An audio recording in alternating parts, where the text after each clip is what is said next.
In the name of the Father, and of the Son, and of the Holy Spirit. Good and gracious God, we thank you for calling us together this evening.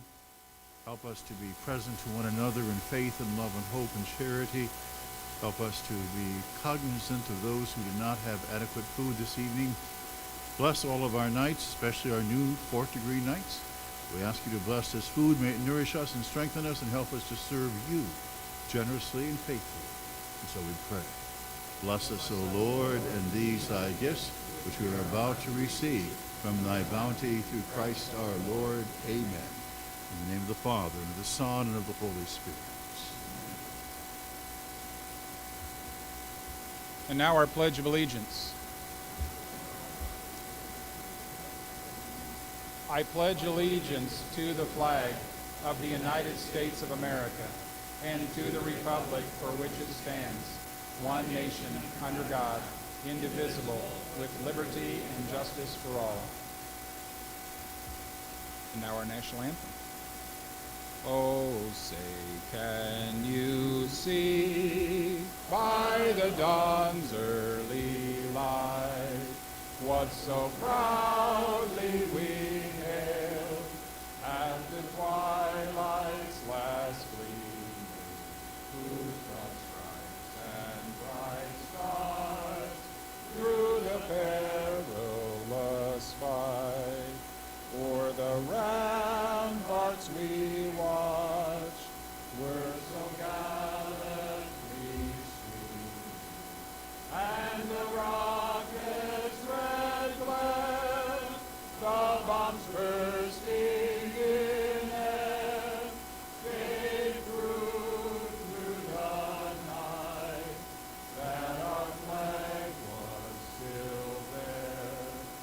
Oh, say does that star-spangled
here. Thank you, Jerome and Kathy.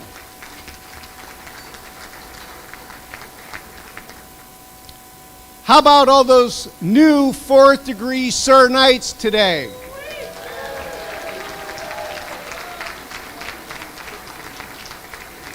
Could we have all the new fourth degree Sir Knights please stand up?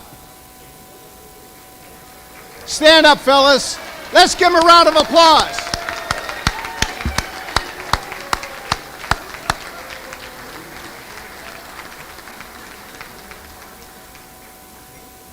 I have to offer another special thank you to the lady who led our ladies' activity today. How many of you ladies joined in at that sea glass, Caribbean sea glass thing? Raise your hands. How many of you ladies were there? I'll tell you what, we had 75 ladies there today, and if you look right below me, you're going to see a rosary that was built from that Caribbean sea glass, and we're going to be auctioning it off later. So please participate in that, and I'll tell you why. The money from that live auction is going to come back to the fourth degree, And we're going to try to find Mike Gaspers, and we're going to do the match Mike thing and try to help get some money for our Veterans Therapy Garden.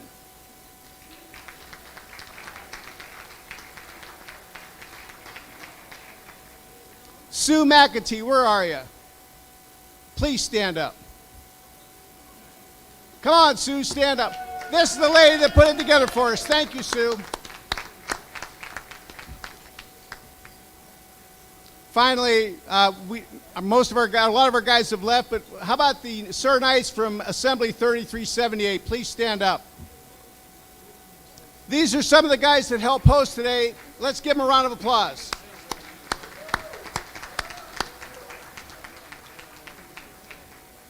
Again, on behalf of Assembly number 3378, welcome to Des Moines. Enjoy your evening.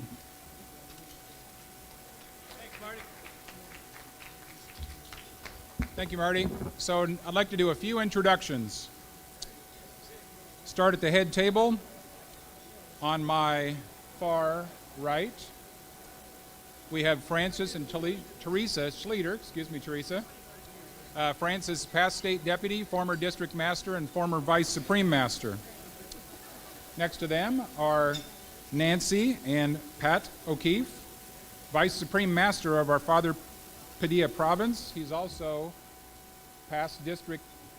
former district master, past state deputy, correct? Okay. Next, we have Antonio and Myra Benuelos. Antonio is our state deputy for the state of Iowa. Next to Antonio is my lovely wife, Debbie.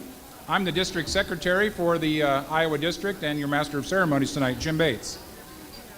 From my far left, we have Marty and Jane Herman. Marty is the host, faithful navigator, host assembly. Jeff and Kathy Wellick are next. Jeff is our district marshal for the Iowa district. Next, we have Father Bill Reynolds, our state chaplain, faithful friar for the convention. Beside him is a pretty special guest and quite a treat for us.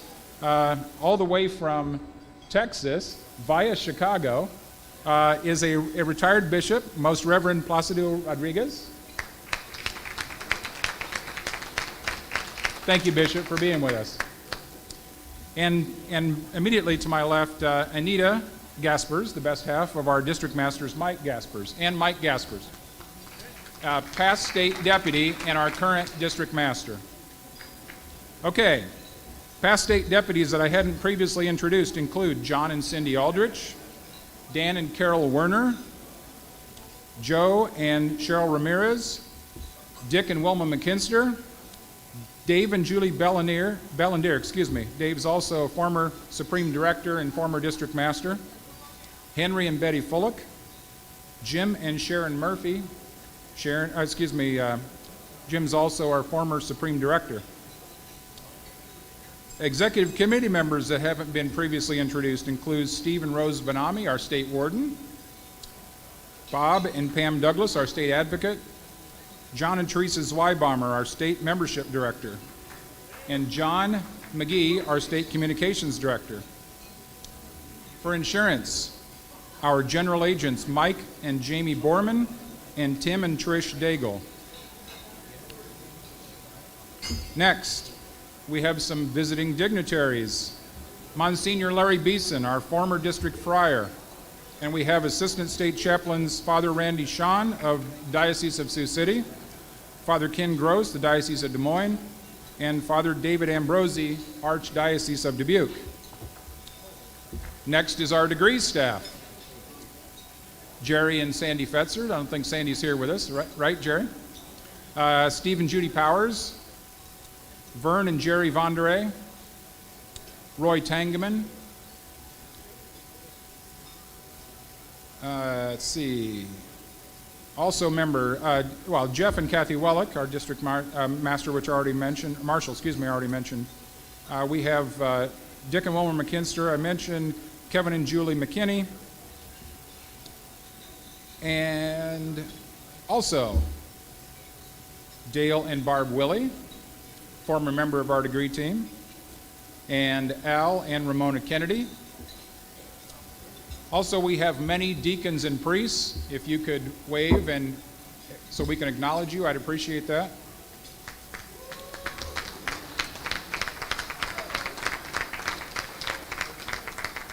Also, if you are a current active duty service member, please stand.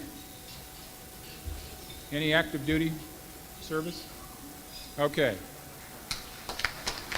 I can't see, but I'm glad we have some. And if you are former military, please stand and receive recognition.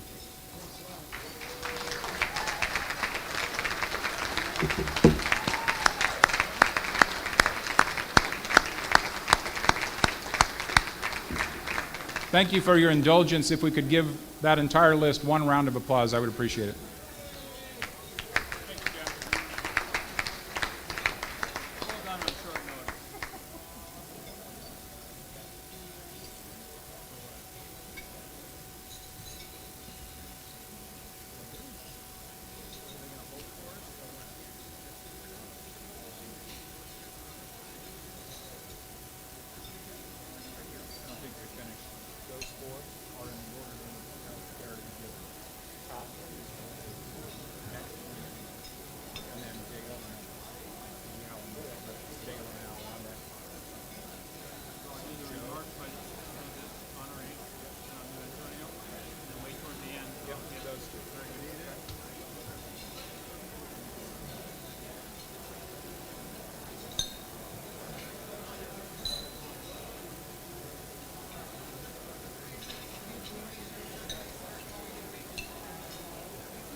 Every time we get to show women their babies on the ultrasound screen, it's just a miracle, and it's only possible through Knights of Columbus.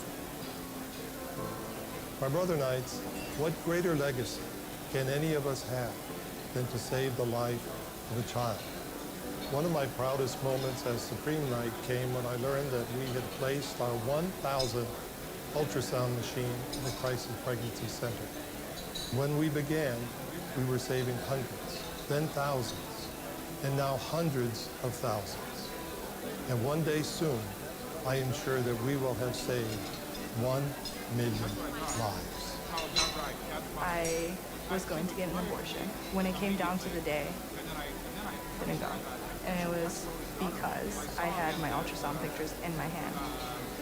What I would like to say to the Knights of Columbus is that I'm so very appreciative of you guys' donation. It definitely changes lives, saves lives. To each of you that have worked so hard to make this dream a reality, I say thank you from the very bottom of my heart. You have achieved the greatest humanitarian project in the history of the Knights of Columbus. On behalf of our staff, the women that we serve, and their babies, Thank you, Knights of Columbus. Thank you. we are so grateful. Thank you. We thank you so much, and we pray for you as you continue on this mission. Let's continue. Let's work even harder.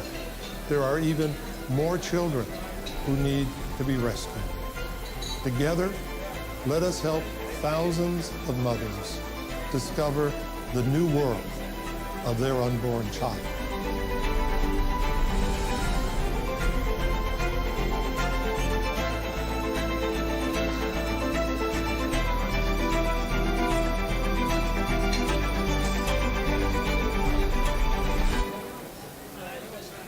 Set sail, fairy tale, waiting to unfold. Richer or poorer, you've got the hand to hold. You were born to be the one, make sense of all my wrongs. Through all the twists and turns where we belong. Oh, and there's no end to where we'll go. Right here's the start. You're the reason all my pieces found in the missing part. Oh, I put a ring around your heart. Want me to? I promise you, never close my eyes. And I will wake you in the morning light. I was born to be the one forever by your side. And now the world's an open door. Oh, and there's no end to where we'll go. Right here's the start. You're the reason all my pieces found in the missing part. I put a ring around your heart.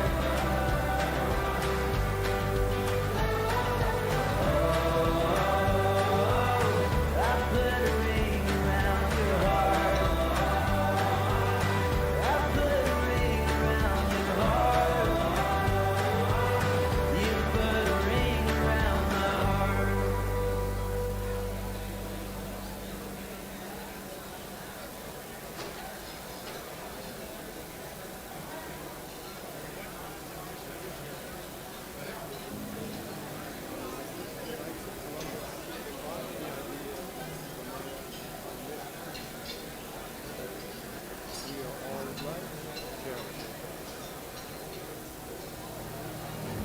In the Vancouver area, there are a lot of homeless around, so we wanted to do something that could help these people out. I'm so proud that the Knights of Columbus are at the heart of this mission, bringing healing and peace to our city.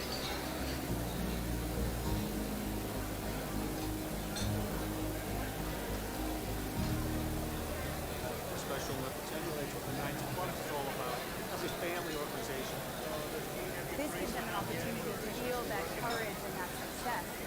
I'm proud to be a Knight. I'm proud to show anybody that we help people.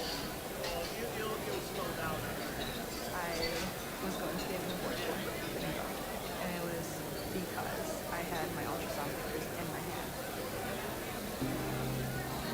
To see this kind of devastation, it's heartrending. At the same time, people are coming out to help their neighbors. The Knights of Columbus was asked to lead. It's just a way of Christians reaching out to their neighbors. The Knights of Columbus calls me to be serving Christ in everyone we meet.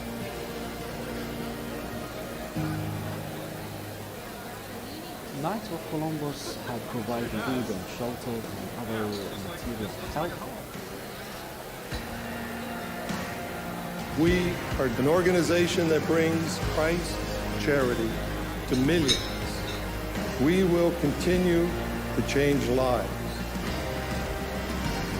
By doing so, we will continue to change history.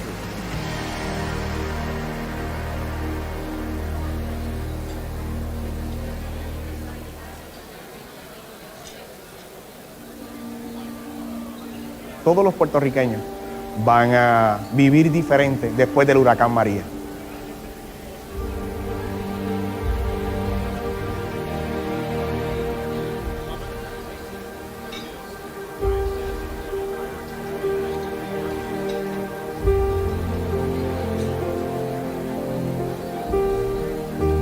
Mi trabajo como agente general es tomar cuidado de las personas con buena consejería financiera para proteger el futuro económico de las familias.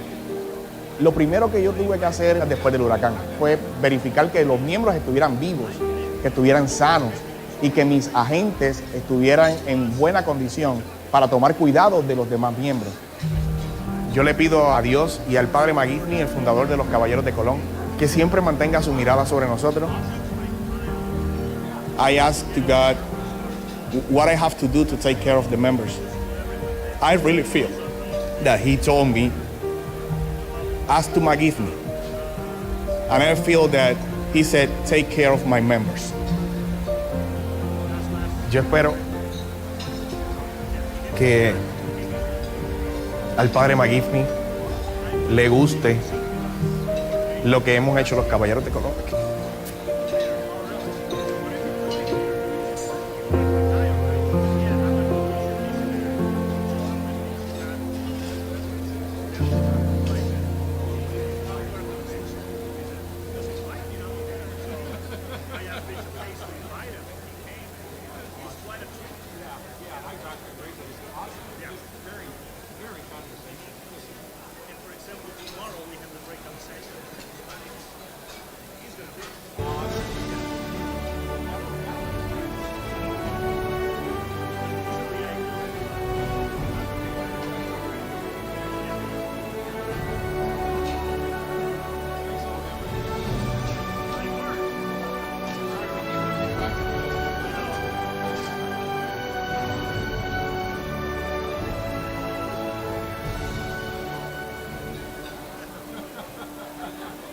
I am son of a refugee mother, and my father was a U.S. Marine recruited out of Vietnam. When my family came over after the fall of Saigon, they gave my family freedom. So I wanted to repay that debt to the country. During the deployment, you have times that you're working very hard, and then you have downtime. So I figured I would spend that time with Brother Knights, and it was able to introduce me to the Warriors Lord's Pilgrimage. The great thing about this event is it's both a spiritual as well as physical and mental. And there's no place better to do it than the Lord's Friends. The reason people join the military is to help us all stay free. And the reason people join the Knights is to help the poor, help the infirm.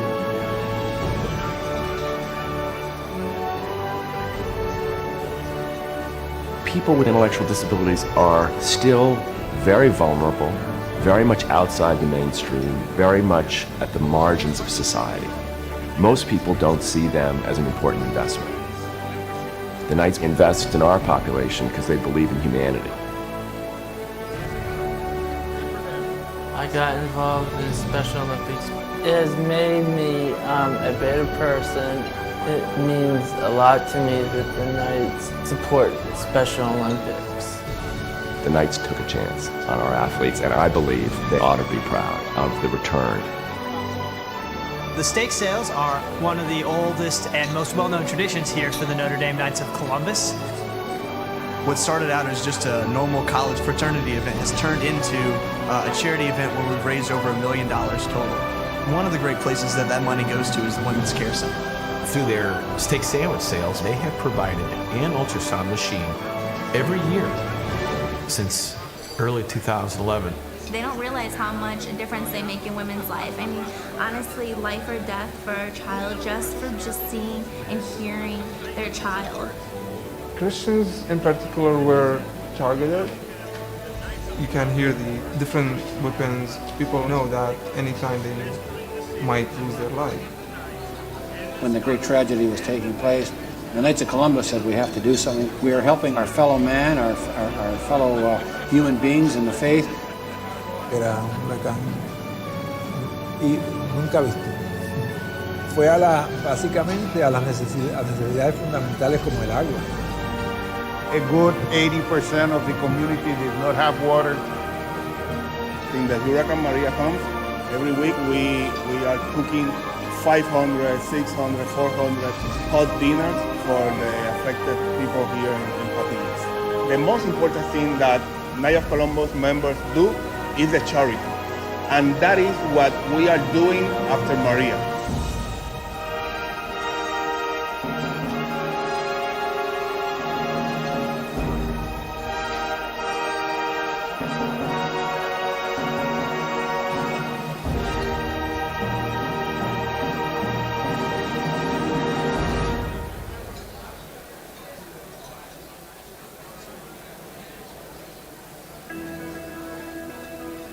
My name is John Marsili. I'm a Catholic, Marine Corps veteran, and a member of the Knights of Columbus.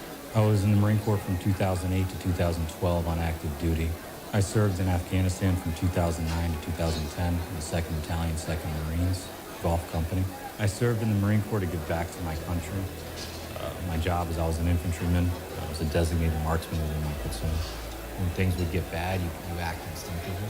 But then when you get back, you're in your patrol base and you're sitting in your cot, you start to think, I almost died. You really start to reflect on your own mortality. So that kind of led me to start learning more about my faith. So I started praying my rosary. And it really got the ball rolling.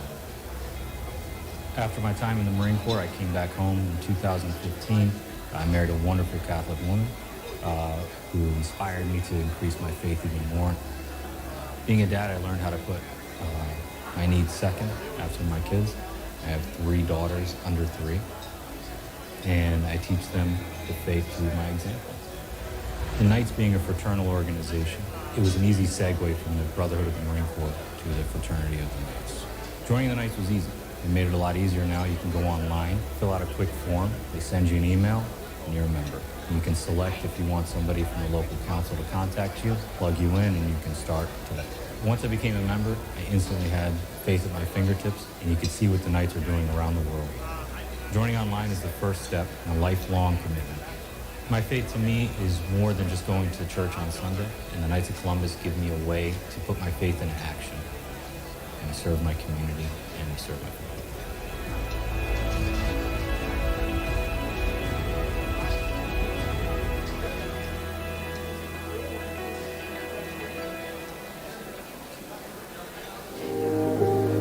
My name is Trevor Williams. I'm a Knight, I'm Catholic, and I also pitch for the Pittsburgh Pirates. Trevor Williams. Now with at least 6 innings or more without allowing a run. Pretty phenomenal. I feel like I've been around baseball my entire life. In San Diego, there's such a hotbed of talent, so I was really surrounded by a lot of good baseball players growing up. When I got into college, I started delving deeper into apologetics. Why is, the Catholic Church the absolute truth? How is that going to shape me moving forward? I know baseball is not the most important thing in the world. I take my job very serious, and I do have bad days where I feel really down because I let my team down and I let myself down, but at the end of the day, I know the sun comes up tomorrow morning. As I do these things, I help, build the kingdom of God. My faith to me is more than just going to Mass on Sundays. The prayer that I pray every time before I go pitch, I have a St. Benedict crucifix on my locker, and I say, Jesus, I trust in you. Sometimes you need to get your butt kicked a little bit to really humble you and bring you back down. My tattoos are the way that I can evangelize. They have a really important meaning to my life. Everyone asks, why do you have a raven on your arm? Well, let me tell you about St. Benedict of Nursia. On the inside of my wrist, I have the Jesuit motto, Ad Memoriam Dei Gloriam, AMDG, to remind myself always, especially when I pitch, it's the one thing that I see is do everything for the greater glory of God. I know that there has been good Catholic role model athletes in my life, and I'm hoping to carry the torch moving forward. As a Catholic man, I want to be visible and be present As a knight, I think that's the best way that you can do that and offer as much as you can as a Catholic man to your community.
Every time we get to show women their babies on the ultrasound screen, it's just a miracle, and it's only possible through Knights of Columbus.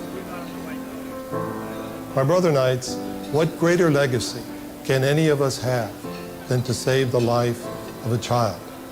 One of my proudest moments as Supreme Knight came when I learned that we had placed our 1,000th ultrasound machine in a crisis pregnancy center. When we began, we were saving hundreds, then thousands, and now hundreds of thousands. And one day soon, I am sure that we will have saved 1 million lives. I was going to get an abortion. When it came down to the day, I didn't go. And it was because I had my ultrasound pictures in my hand. What I would like to say to the Knights of Columbus is that I'm so very appreciative of you guys' donation. It definitely changes lives, saves lives. To each of you that have worked so hard to make this dream a reality, I say thank you from the very bottom of my heart. You have achieved the greatest humanitarian project in the history of the Knights of Columbus. On behalf of our staff, the women that we serve and their babies, thank you, Knights of Columbus. Thank you. we are so grateful. Thank you. We thank you so much, and we pray for you as you continue on this mission. Let's continue. Let's work even harder. There are even more children who need to be rescued. Together, let us help thousands of mothers discover the new world of their unborn child.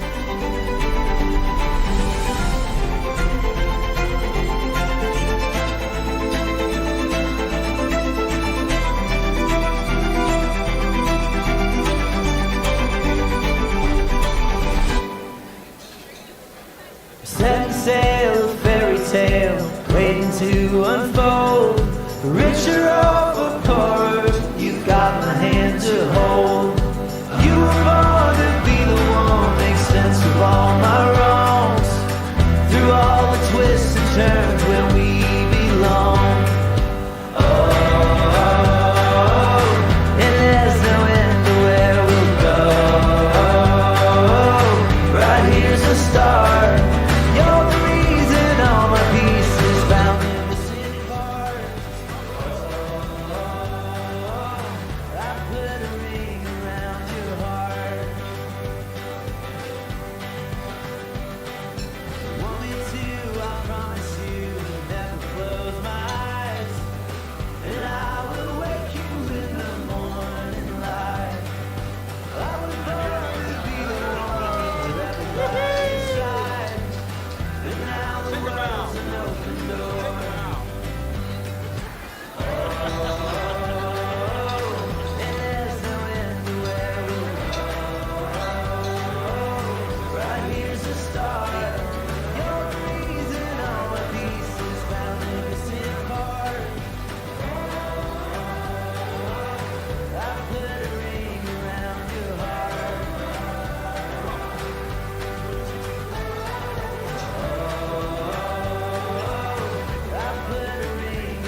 charity.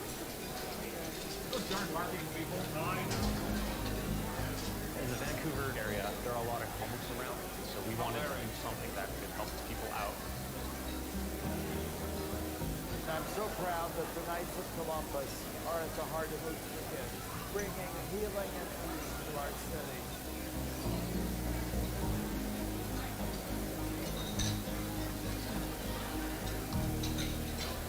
The Special Olympics emulates what the Knights of Columbus is all about as a family organization. This gives them an opportunity to feel that courage and that success. I'm proud to be a Knight. I'm proud to show anybody that we help people. I was going to get an abortion, didn't go. And it was because I had my ultrasound pictures in my hand. To see this kind of devastation, it's heartrending. At the same time, people are coming out to help their neighbors. The Knights of Columbus has asked for relief. It's just a way of Christians reaching out to their neighbors. The Knights of Columbus calls me to be serving Christ in everyone I meet.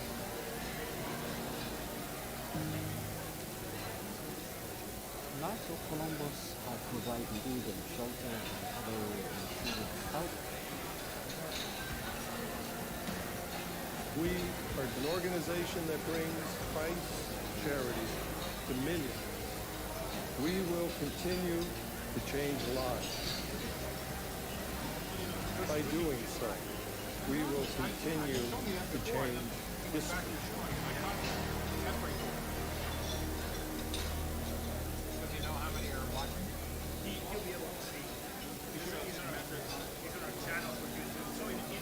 Todos los puertorriqueños van a vivir diferente después del huracán María.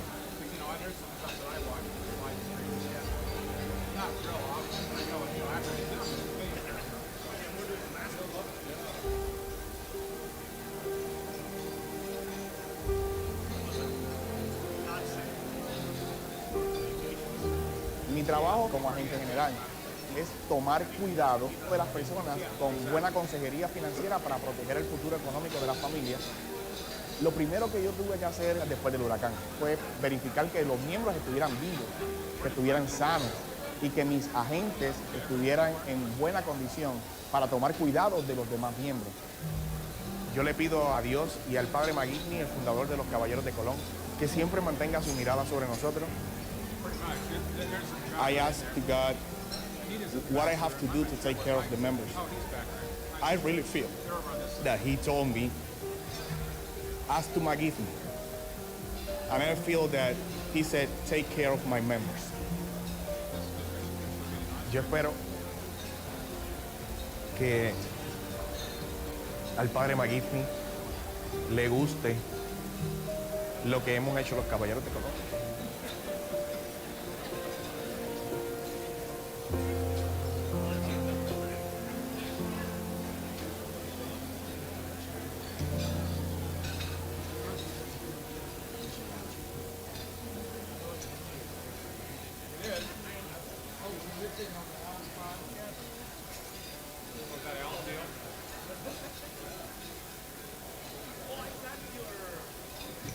Does that come with the green uniform?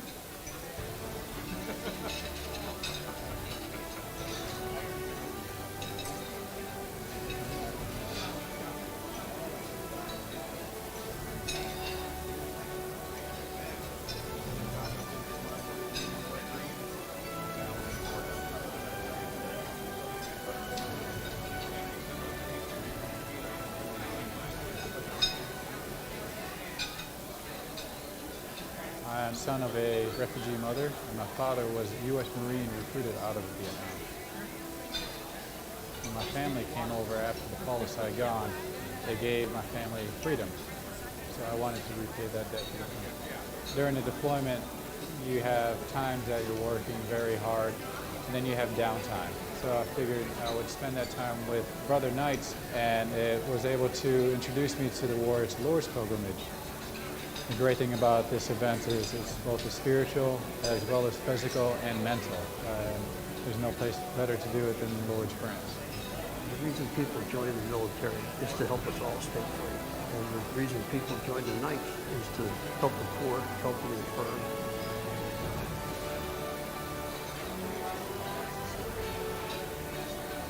People with intellectual disabilities are still very vulnerable, very much outside the mainstream, very much at the margins of society. Most people don't see them as an important investment. The Knights invest in our population because they believe in humanity.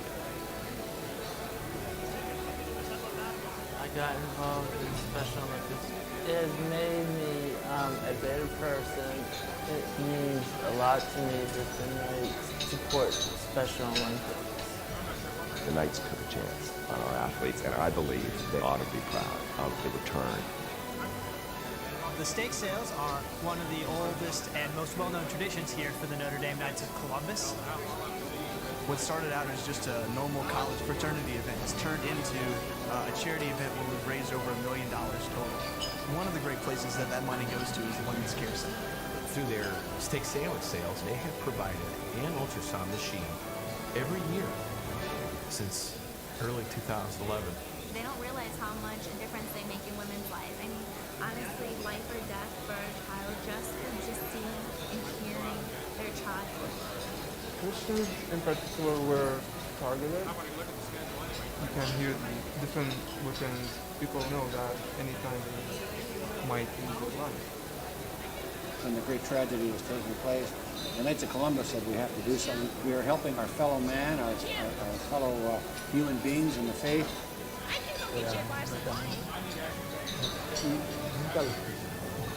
Fue básicamente a las necesidades fundamentales comunales. A good 80% of the community does not have water.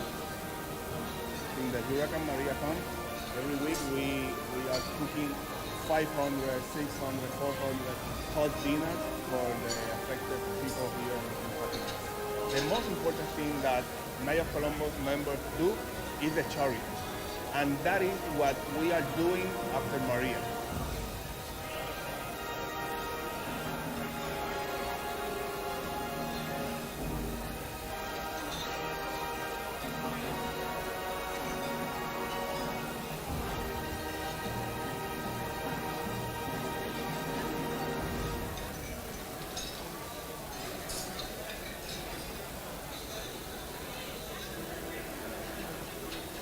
My name is John Marsilli. I'm a Catholic, Marine Corps veteran, and a member of the Navy. I was in the Marine Corps from 2008 to 2012 on active duty. I served in Afghanistan from 2009 to 2010 in the 2nd Battalion, 2nd Marines, Gulf Company. I served in the Marine Corps to give back to my country. My job is I was an infantryman. I was a designated marksman within my platoon. When things would get bad, you act instinctively. But then when you get back, you're in your patrol base and you're sitting in your cot, you start to think, like, I almost died today. You really start to reflect on your own mortality. So that kind of led me to start learning more about my faith. So I started praying my rosary. And it really got the ball rolling. After my time in the Marine Corps, I came back home in 2015.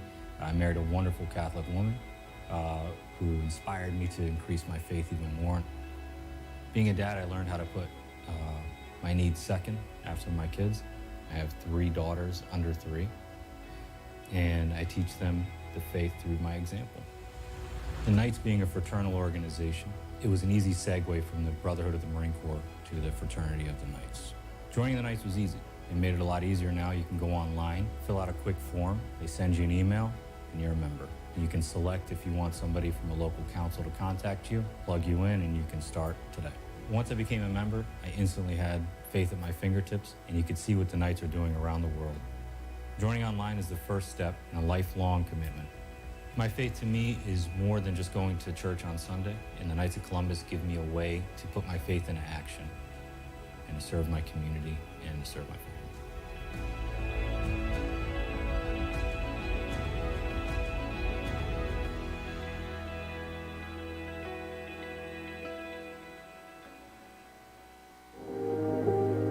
My name is Trevor Williams. I'm a Knight, I'm Catholic, and I also pitch for the Pittsburgh Pirates. Trevor Williams. Now with at least 6 innings or more without allowing a run. Pretty phenomenal. I feel like I've been around baseball my entire life. In San Diego, there's such a hotbed of talent, so I was really surrounded by a lot of good baseball players growing up. When I got into college, I started delving deeper into apologetics. Why is, the Catholic Church the absolute truth? How is that going to shape me moving forward? I know baseball is not the most important thing in the world. I take my job very seriously. I do have bad days where I feel really down because I let my team down and I let myself down, but at the end of the day, I know the sun comes up tomorrow morning. As I do these things, I help, build the kingdom of God. My faith to me is more than just going to Mass on Sundays. The prayer that I pray every time before I go pitch, I have a St. Benedict crucifix on my locker, and I say, Jesus, I trust in you. Sometimes you need to get your butt kicked a little bit to really humble you and bring you back down. My tattoos are the way that I can evangelize. They have a really important meaning to my life. Everyone asks, why do you have a raven on your arm? Well, let me tell you about St. Benedict of Nursia. On the inside of my wrist, I have the Jesuit motto, Ad Majorem Dei Gloriam, AMDG, to remind myself always, especially when I pitch, it's the one thing that I see is do everything for the greater glory of God. I know that there has been good Catholic role model athletes in my life, and I'm hoping to carry the torch moving forward. As a Catholic man, I want to be visible and be present. As a knight, I think that's the best way that you can do that and offer as much as you can as a Catholic man to your community.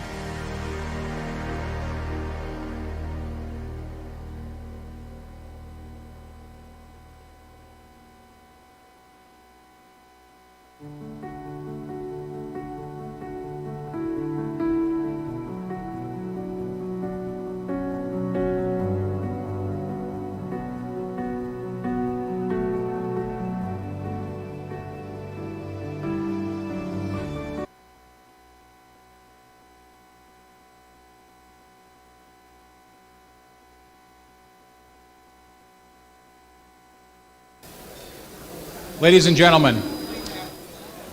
gentlemen, so on your program, it said eating and live auction. So the eating's been going on. It's time for the live auction. So if Marty Herman could come back up.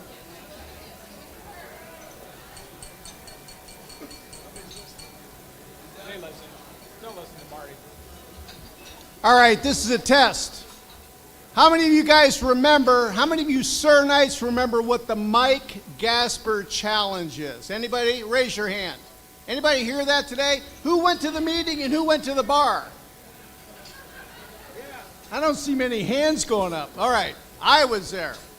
So the Mike Gasper Challenge was about Mike matching up to $5,000 towards a project for our veterans here in Des Moines.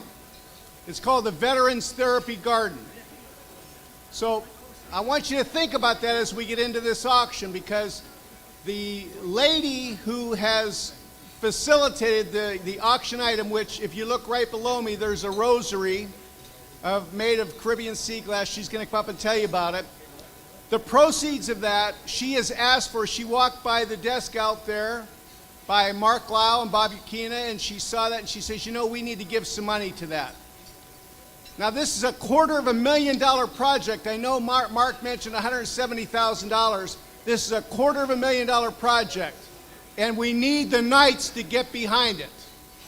So, Sue, if you'd come on up, I'd like you to talk about where we're auctioning off, and John, our auctioneer, I hope he's not in the bathroom. I don't see anybody walking towards me. Where's Mike at? No, it's not John Alder. Is it John Alder? Oh, it is John. So why don't you tell me a little about it? Well, wait, one moment. First of all, let me introduce you to Sue McEntee. Sue McEntee runs the philanthropy for Wesley Life. How lucky are we to have this lady and her husband part of our assembly? When we mentioned, when we got this responsibility to host, the first thing they said, what's the ladies' activity going to be? And I said, I don't know. And then Sue shows up, and the rest you all know about. So Sue, please tell us about the rosary. Thank you, Marty. I'm very excited to be here tonight and to explain a little bit about the rosary below me. So I'm very fortunate. I have a brother who lives in St. Croix in the U.S. Virgin Islands. And they went there about 3 years ago. They both work on the island. My sister-in-law is a hospice nurse. My brother is a psychologist. Their daughter lives just a few blocks from me, and she is a very talented artisan who makes jewelry. So her mom and dad harvest sea glass out of the Caribbean along the shores of St. Croix, and they send them back here to Iowa, and Kelly makes them into beautiful jewelry pieces. So she helped us this afternoon have an amazing ladies' activity event.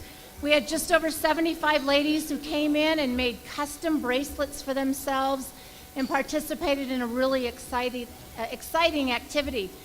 So I don't know if you know much about sea glass, but in the Virgin Islands, 100+ years ago, there were a lot of Dutch and Norwegian ships that would pass by those islands. And when they would have broken glasses in China, they'd dump them overboard. And those dishes fell to the bottom of the ocean, and after years of tumbling across the sand and the rocks, we would find sea glass on the shores. Now, some of you might also have seen them in Hawaii or Australia. It happens along a lot of shores in the world, but quite a bit down in the Caribbean area. So Callie, after having done today's event, asked if she could do something to give back to the Knights. So she has created this one-of-a-kind rosary made of sea glass harvested off the coast of St. Croix, along with some beads that she has hand-blown. So I hope that you'll all dig deep.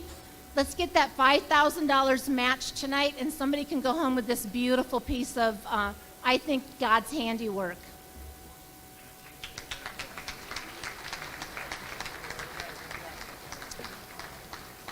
Thank you, Sue, and thank you, Callie. So Joe Henkels wanted me to make sure everybody knows that we have already raised $45,000 towards this goal. Knights, we have the Mike Gasper Challenge. What degree are we? We're the patriotic degree, right? Let's make it happen for the vets. Let's help them out with this therapy garden. Let's get them out of the basement and get them up in the fresh air where they can have their therapy to be able to go back home in good shape. Thanks, Mike. So, John. Oh, yeah.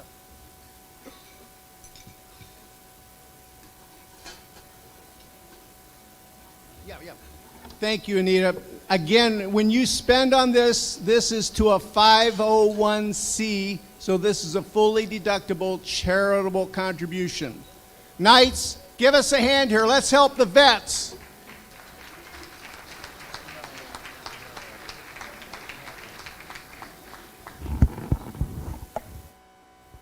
Okay. Can you hear me in the back? Do I need to speak louder? That meant you were supposed to respond again, okay? Do I need to speak louder? Thank you. Ground rules. I'm not an auctioneer. I was voluntold to do this. I cannot see anyone. Those lights are right in my eyes. So I have a couple spotters. I got one over here and one over here. Oh, thank you. Magic light man just turned the lights down. I can at least see the front rows now. Now, I've been told how much this is, but I'm not going to tell you what the value is, okay? Is that all right? It's worth a bunch, okay? And this is for a good cause, right? Is anybody listening? Thank you. I was starting to wonder. I thought I was up here by myself. Bartender, we need some more drinks because they're not with this thing. All right, let's start with an opening bid. Who'll give me $50? Who'll give me $50? I heard somebody, but I don't know where it was. 200. Wow, now we're going. All right, who'll give me 225? I got 200. Who'll give me 225? 225 down here. How about 250? I got 225. How about we got 250 over there. How about 275? I got 250. Who'll give me 275? I got 275 right here. How about 300? I got 275. Who'll give me 3? Don't scratch your head, Father. You'll get in the bidding. I got 275. He'll give me 3. 3. We got 3. Okay. He'll give me 3 1/4. I got 3. He'll give me 3 1/4. I got 3. He'll give me 3 1/4. Good cause. Beautiful item. Are you bidding? Oh, okay. Where am I at? 3 1/4, right? I got 3 1/4 over here. How about 350? I got 3 1/4. How about 350? 3 1/4. How about 350? Spotter over there. Oh, we got 350. How about 375? 375. I got 350. Who'll give me 375? I told you I'm not an auctioneer. My voice is going already. I need 375. Who'll give me 370? Oh, we got 375. How about 4? I got 375. Who'll give me 4? I need a 4. Come on. He'll give me a 4. I got 375. He'll do 4. He'll do 4. Just tell him yes. There we go. 4. Yes, sir. I think it's all on this side. I haven't seen. Are you not watching them? Nobody over here? Who'll give me 4 1/4 on this side of the room? 4 1/4. I got 4. Who'll give me 4 1/4? We're at 400 right now. We need 4 1/4. How about 410 on this side? Oh, we got 410 over there. Hey, that side of the room. How about 420? I got 410. How about 420? 420. How about that 430 over there, Anita? I got 420. How about 430? Anybody on this side? Come on, wake up over here. I got 420. Who'll give me 430? 425. Remember, this is a match, so we can. Oh, this is a match, so this is double your money here. So 425. Who'll give me 425? I got 420. 420. Oh, I got 425 over here. I could barely see him. My spotter let me down. How about 430? I got 425, 430.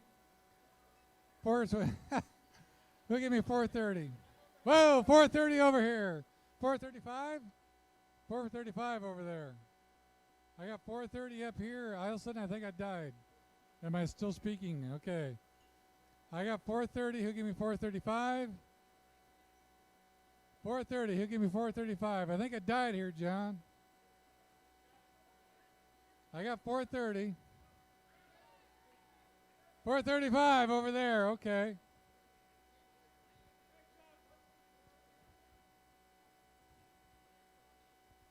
It's for raising money.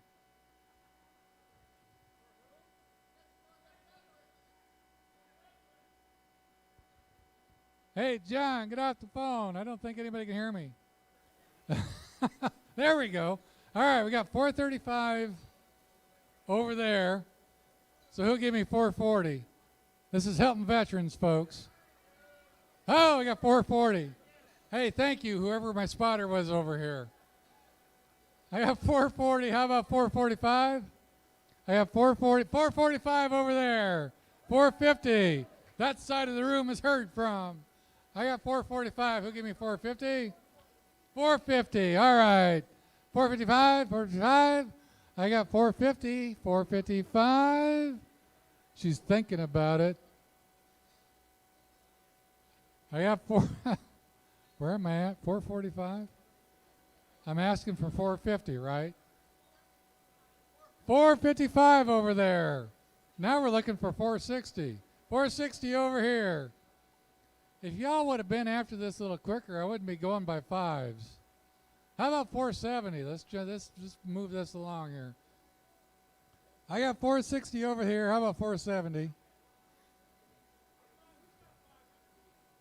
I don't know. Do you got 500 even? Who's got 500? How about a 500? Let's get this thing rolling. 470 over here. Who'll give me something bigger than that?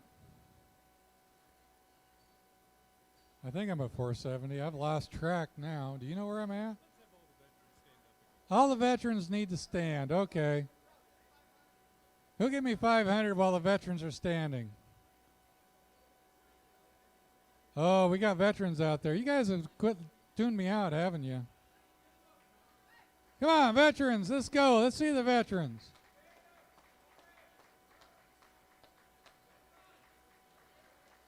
Give these veterans up. Give them a hand.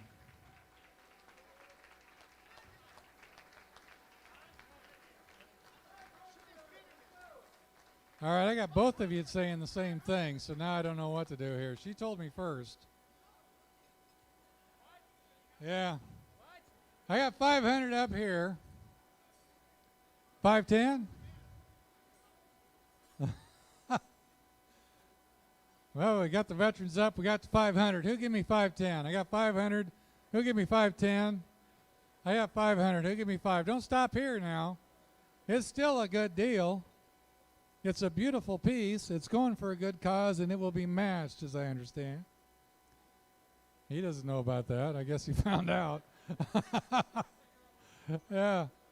I got 500. Who'll give me 510? 510. Who'll give me 510? This is going to go once. This is going twice. $500 right here.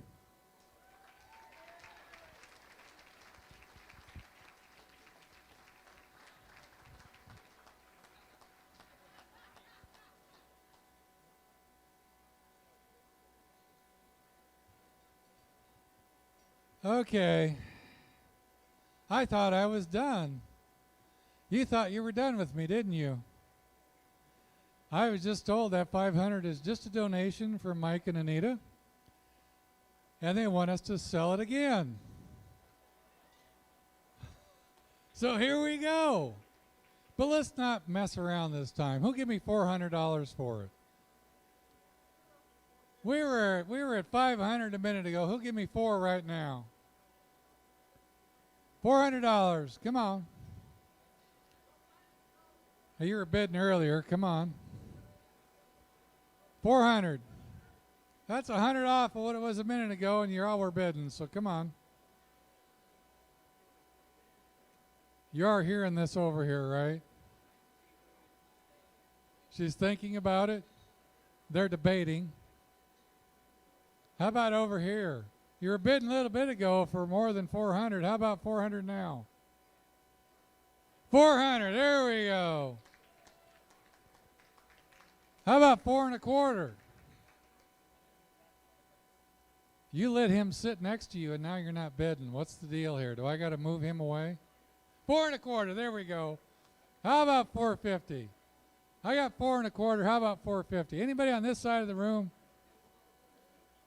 I'm always looking over here. Somebody over here. 450. All right, I'll go back to the side of the room then. How about 450 over here? I got 4 1/4. How about 450? My voice is wearing out. I'm going to be closing this out in a second at 4 1/4. All right, we're going once. We're going twice. Sold. 4 1/4 over here. Thank you very much. Wave your hands. Say hi. Now I'll leave you alone.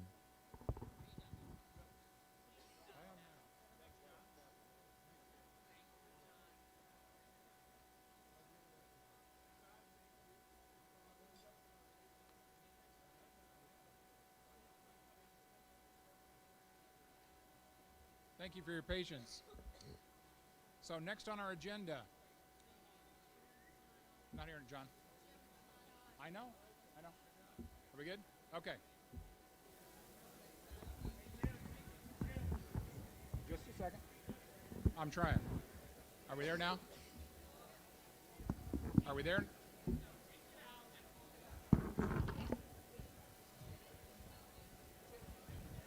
Okay. There we go. I'm new at this. I don't intend to be good at it. Okay, next on the agenda, our district master, Mike Gaspers, will present our class.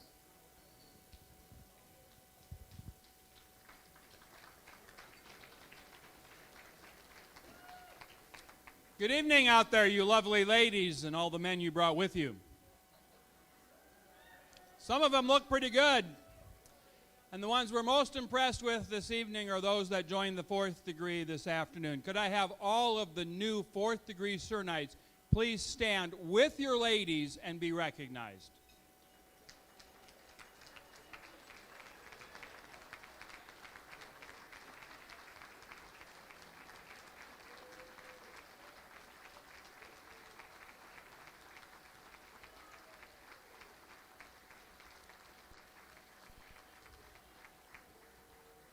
Thank you so much. You can be seated. For you ladies, we talked a little bit to the men during the exemplification and again during the district meeting about how important it is for a knight, a Catholic man, to aspire to be a knight, and for a knight to aspire to the 4th degree, to fully implement the principles of the Knights of Columbus into their lives so that not only can they be a better husband and a better father and a better Catholic gentleman, but that they can be a witness to the love of Christ to the rest of the world. And that's what we are here about as Knights of Columbus. So another big round of applause for those men who took on that pledge today to be those witnesses. You want to go right into Joe Hayes? Okay. So what we want to do now is to hear from some of the men from the class as to what their impressions of the day are. So Jeff Alt, Jeff, come on up here, Jeff. We're going to hear from you, Jeff. Jeff Alt is from Cedar Rapids. Jeff, I think, is a global messenger or has a past as a global messenger. So we're expecting a pretty inspirational talk, maybe 30 minutes or less.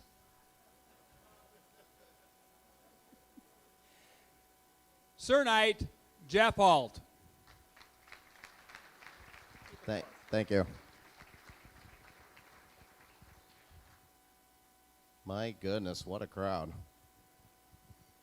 Well, my brother, New Knights, we made it. We did it. I want to thank the Iowa State Knights of Columbus for making this day such a successful day for all of us.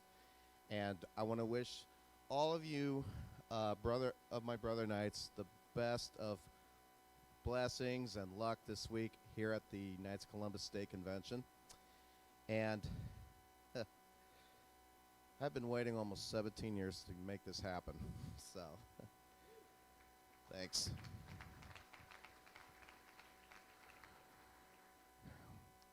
If I have to give any credit to anyone, first of all, it's my good friend, Dick McKinster.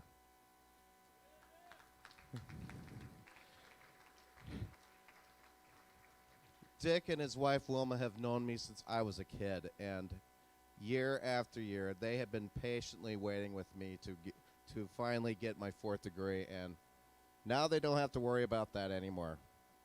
Amen. Yeah. Not only am I a 4th degree knight, but I'm also, if I didn't tell any of you guys this, I'm also a Special Olympics athlete as well. And I am taking part in the upcoming Special Olympics Iowa State Summer Games May 23rd to the 25th in Ames. So I'm very much looking forward to that.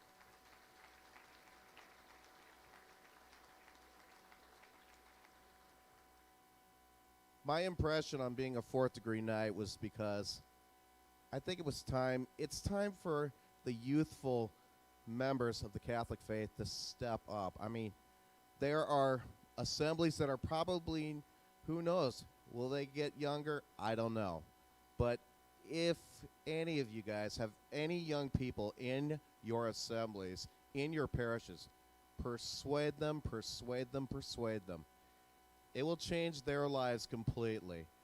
And today we had a total of 3 people from my council, 5390 in Marion, officially joined the 4th degree order today, including our associate pastor, our council chaplain, Father Mark Winine from St. Joe's in Marion, and my good friend Vince Welsh and myself. And I mean, when I went through this whole procedure, I was just amazed at the incredible telling of the great history of seeing these names of people, these Knights of Columbus from the past that I didn't even know. And there were some that I recognized and some I didn't, but I didn't mind. I mean, they sacrificed so much to make to make this fourth degree order the best it can be.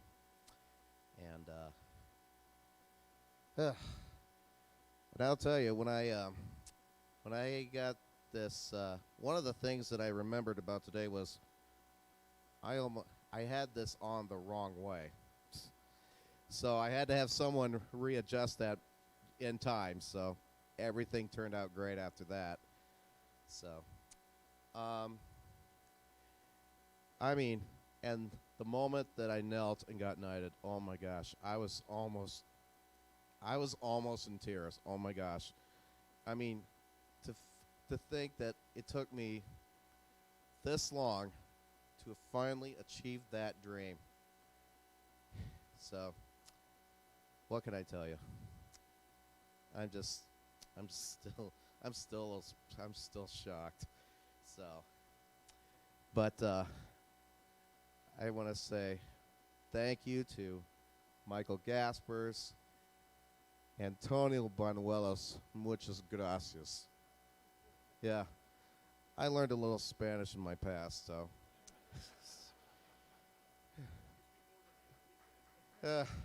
See.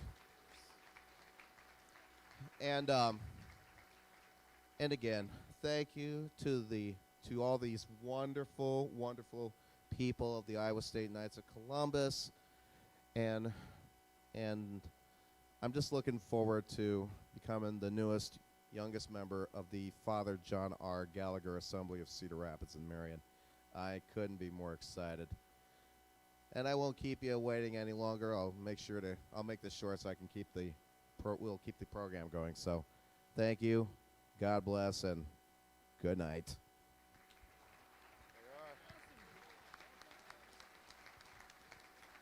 Wow, he's the best. I think so too, Steve. I think so too.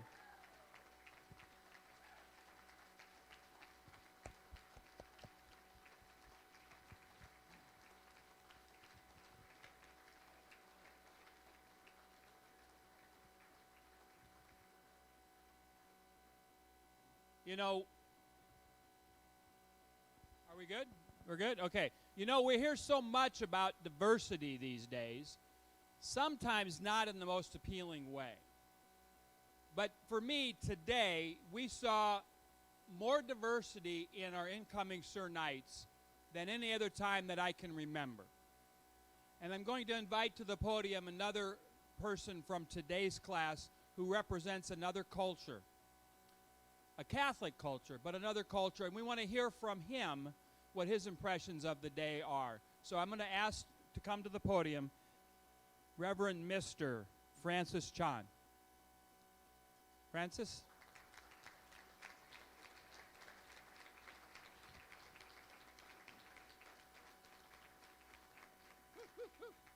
Jump right up here.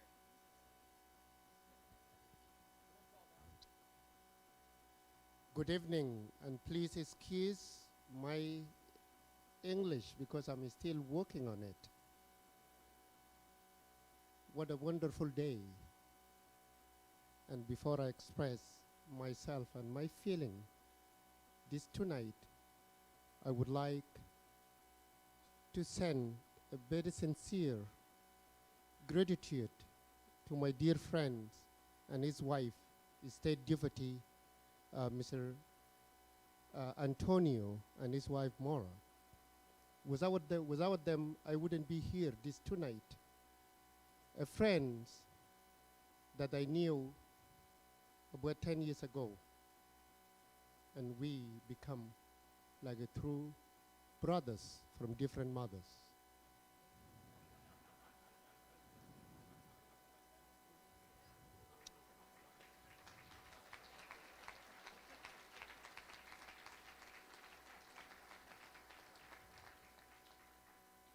I and Antonio are members of St. Ambrose Cathedral Catholic Church, Abuet, 3 minutes walk from here, in which I will encourage some of you on Sunday, if you are still here, try to come and attend the Mass with us at 10:30 a.m. and see the family of Lord Jesus Christ. And you will love and see a wonderful diversity where we come together as a family of human family. One people that brought together about 2019 years ago by Lord Jesus Christ, who humbled himself and become one of us, and he called us friends and brothers. So the feeling this tonight is a belonging to the community of faith, belonging to a community of humanity that have decided to come together and save humanity.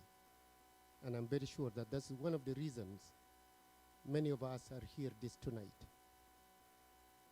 And if I remember what knowing of the night of Columbus before I come to United States, it was a friend, one of the priests, an Italian priest, that would give me a T-shirt, and it was written on it, Night of Columbus.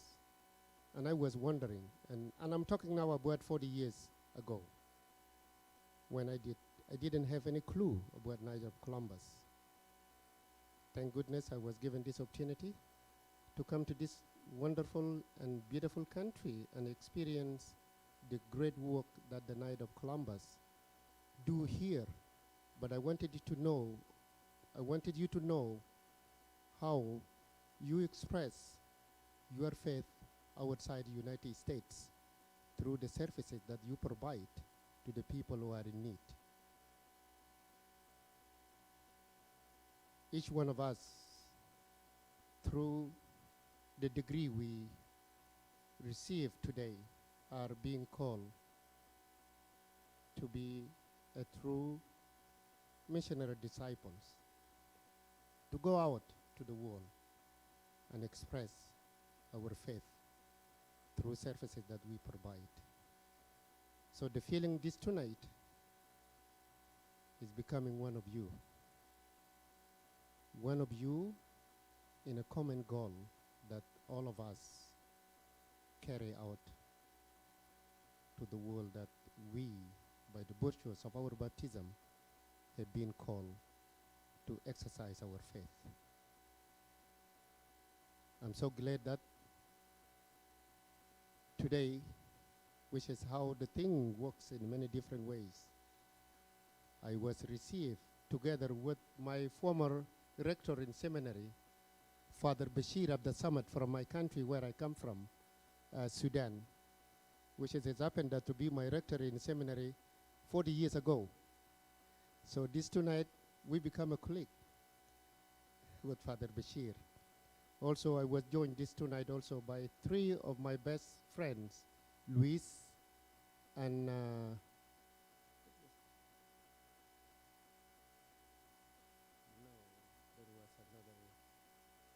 Soul. Soul was here this tonight also, members of our parish. So please, let us get out and exercise our faith. Thank you very much for accepting me to be one of you. May Christ, who gave us this wonderful gift, continue to bless each one of you. And thank you so much, the Master of Ceremony. You have done a great job. And those wonderful 3 gentlemen that were teaching us a history that they did not know, not about Night of Columbus, but some political history of United States, and learning about Father Coven that who have give himself during his services with the military. Thank you. Shukran. Rab Yeshua ma'akum jami'an. God bless. Thank you so much. Appreciate it.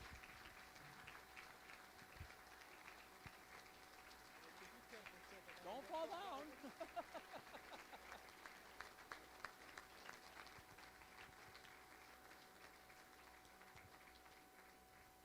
Wow, that was awesome. I don't think I've ever been at an exemplification where we had two candidate or new Sir Knights speak so well about their impressions of the day.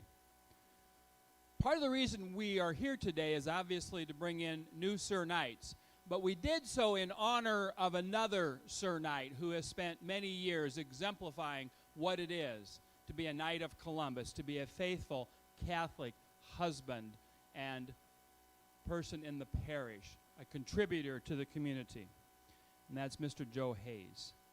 I'm going to read to you a little bit about his biography that's on your program. Some may know Joe from his family life. He and Ann have been married for 59 years. Wow and wow. And of course, they've lived on the same farm all those years. Their son Mark is retired from the Navy and has moved back to Iowa to build a home on the farmstead. Daughter Teresa and her husband Andy Connors have 5 children. Daughter Rhonda and husband Jeff Summers have 3 boys. Keep you busy, don't they? Yeah. And son Paul passed away, sadly, in April of 2009. Paul was autistic and received special blessing from Pope John Paul II right after Joe invited the Pope here. The great-grandson Damien, that you guys still take care of, I believe, is 10 years old and has been adopted by Joe and Ann. Quite a sacrifice to make at this stage of your life. Some know Joe from his military service. He was in the U.S. Naval Construction Battalion, better known as the Seabees, and he was active in that for 27 years. Thank you for your service, Joe. Joe had many overseas deployments, and he is a life member of the AMVETS Post number 2 in Des Moines. I know Joe best from his activity with the Knights of Columbus. He's a charter member of Council 5032 in Indianola, and he formed that in 1964 with a bunch of other men. He transferred later to St. Mary's Council 10140 when it was formed, and most recently he is transferred to the Winterset Council 135. He served as district deputy, when I first got to know him the best, for 5 years in District 41. He's a charter member of the Assembly 3030 John Paul II of St. Mary's, and he served as a faithful navigator of that assembly and is currently a trustee. Some of us have seen his civic efforts. He's a longtime member of the National Land Use Program, and he supported the Special Olympics through the Knights of Columbus. And others knew him as their co-worker. He worked for John Deere for 36 years in research and development and experimental operation until his retirement. You probably knew Francis, didn't you? Yeah. But without question, he's most known as the farmer who invited St. John Paul II to Iowa, an event that changed the lives of countless thousands. Joe is leading a fantastic life, and we're all better for having known him, no matter how that might have been. So Joe, congratulations on being an honoree, and I'm going to step down off of here and hand you the microphone and ask for some comments from you on this evening.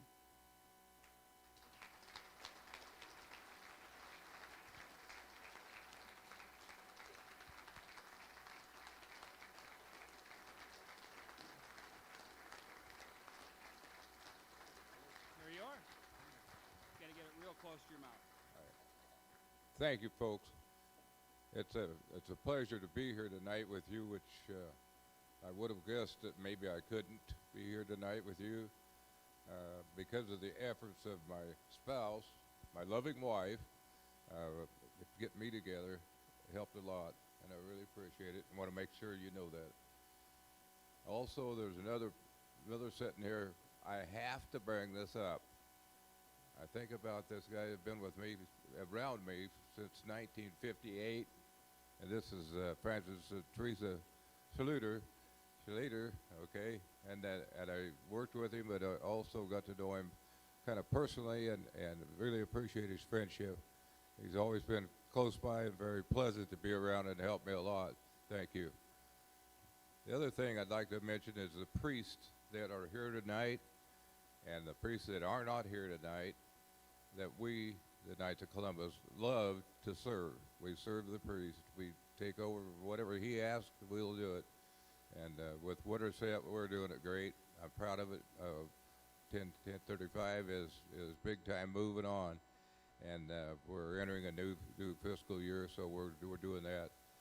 With other things to be said, Bob Buchanan was here a while ago, palliative assistant, and he's just a neat guy. He works palliative care at the Veterans Hospital, and you ought to see what he has to do. It's not easy. He gets around these people who are leaving this face of the earth. He stays close to them, gets to know them better, and we really appreciate them folks. So with all that, I have a lot more to say, but I won't. And thank you very much. I appreciate it, and have a very good meeting here. Thank you. Okay. I got one more. That's fine. I gotta hit Jerome. Absolutely fine. I got this for you too. Okay. I gotta get Jerome. I forgot Jerome. Oh yeah, you got to catch him for sure. Thank you. As always, there's one more time around. Jerome and Kathy Lippold are here with us tonight. Because of them, I am here tonight. It's physical. They hold me up here with their nice Ford. Oh wow! Oh wow! We're looking at degrees and everything else. But Kathy and Jerome, thank you also. We've been friends for life, and I anticipate it will continue. Thank you. So Joe, we have for you here a wonderful acrylic reminder of your being designated the honoree of this exemplification, and we have the 4th degree symbol, your name, Joseph A. Hayes, honoree of the 4th degree exemplification, Des Moines, Iowa, May 3rd, 2019. We're going to get a picture with you and I. It's the last one you need with me, right?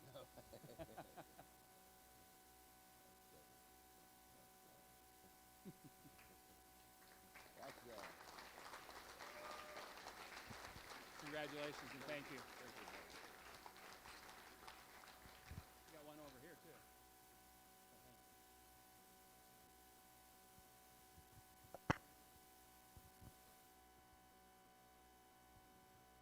So it's appropriate as the master of ceremonies to be telling jokes, right, between the speakers. But instead of a joke right now, I'm going to tell a story that connects with the Pope's visit here. And a friend of mine happened to be there that day. I don't know exactly how it occurred that he had the good fortune, but his family was chosen. I think he tells that there were 250 that were chosen to receive communion from the Pope, and my friend was one of those. And he's told that story in my presence a few times, and every time he tells a story, he breaks up, kind of like I am tonight, thinking about it. And I just think that's a fantastic tribute to the simple act of a guy like Joe to create such a fantastic opportunity for thousands and thousands of people here in Iowa. So on behalf of my good buddy Marty Piper, thank you.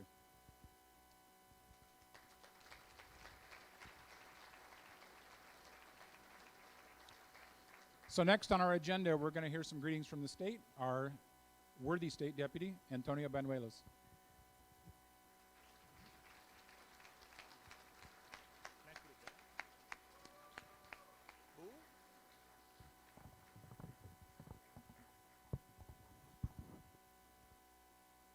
Buenas noches.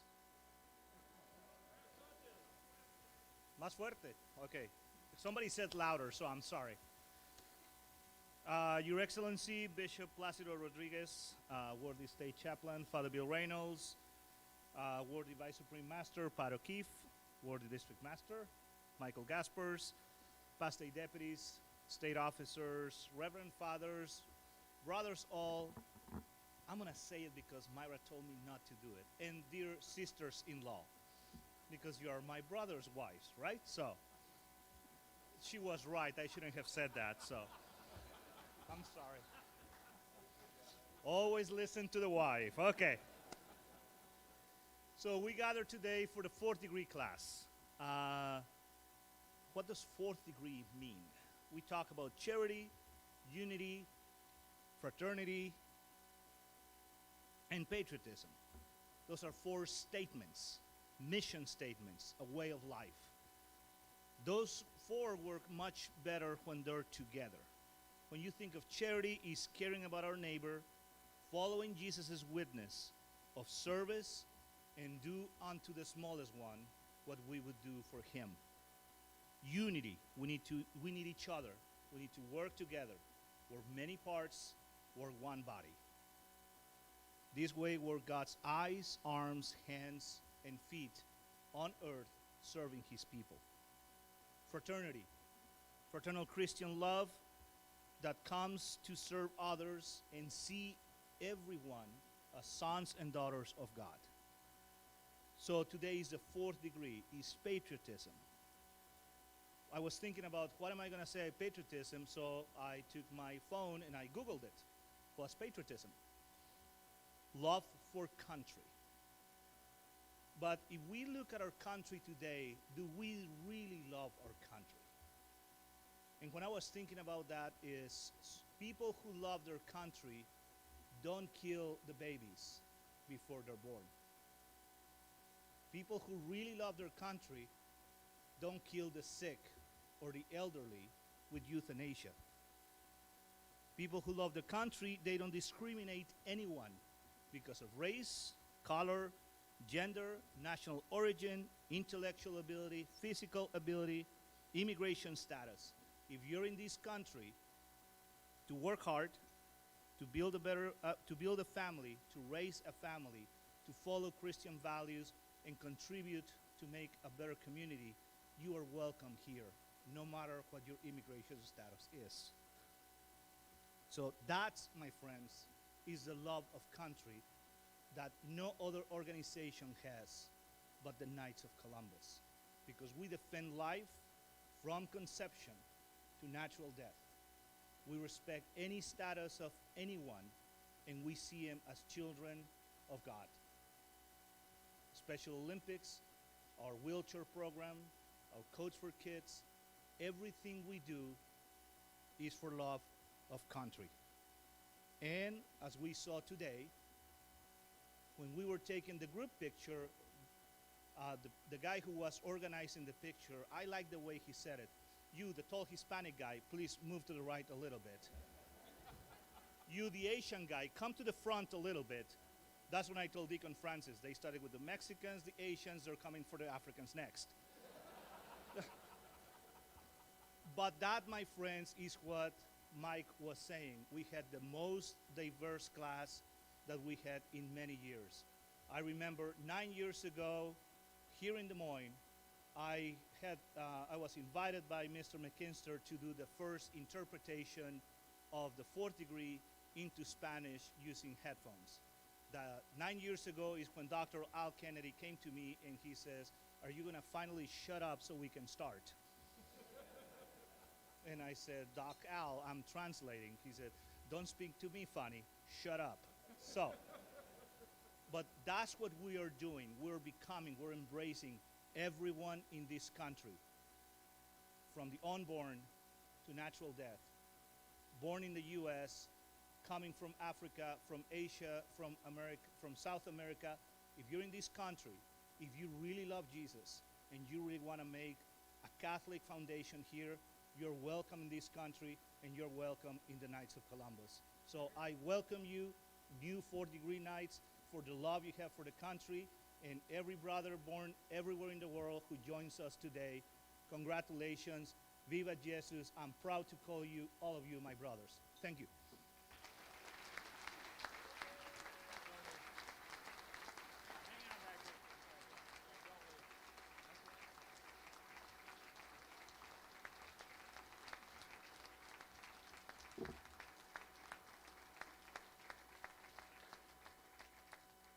It was a dark and stormy night when I first met a young Hispanic gentleman by the name of Antonio Banuelos, who was enthused about the Knights of Columbus. He was freshly a knight, I believe.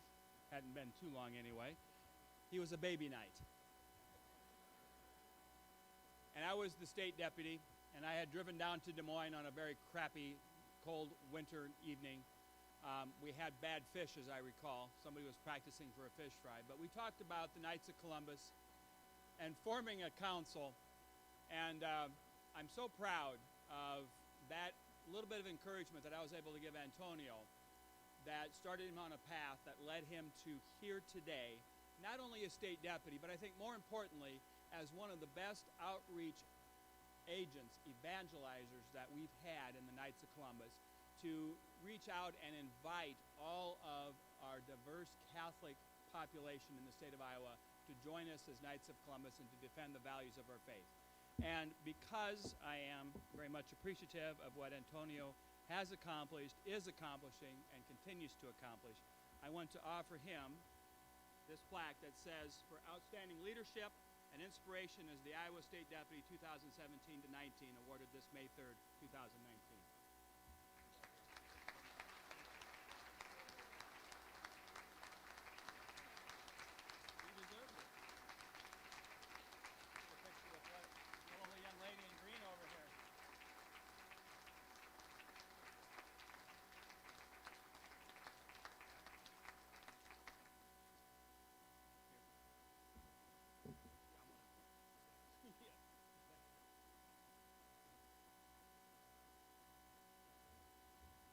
So I have a personal John Paul II story.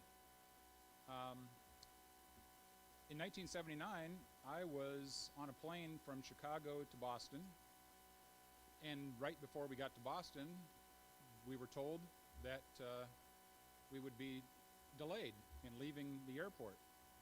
That there was this guy who was also landing at the Logan Airport, and that he needed some pretty tight security, so we were going to be held up. And of course that guy was our Pope, John Paul II. So, you know, at Logan Airport, it's a very large airport. You get there by going through tunnels under a river, and they were concerned about security, so they had they had it under lockdown pretty much. So, you know, there are thousands and thousands of people in the terminal, and we're all looking around trying to see what we can see. You know, we're just kind of held captive there. And of course everybody's got their noses pressed against the glass, hoping they can catch a glimpse of, you know, Pope 1 or whatever they call the plane. And one guy was over against the windows, and he screamed out real loud. He said, "I see him, I see him!" And of course, you know, you can imagine everybody just runs over to that side of the building and sticks, you know, their nose up against there so they can see. And everybody was kind of confused. They didn't know which plane was his. And the guy said, "Well, it's the one over there with the stained glass on the windows."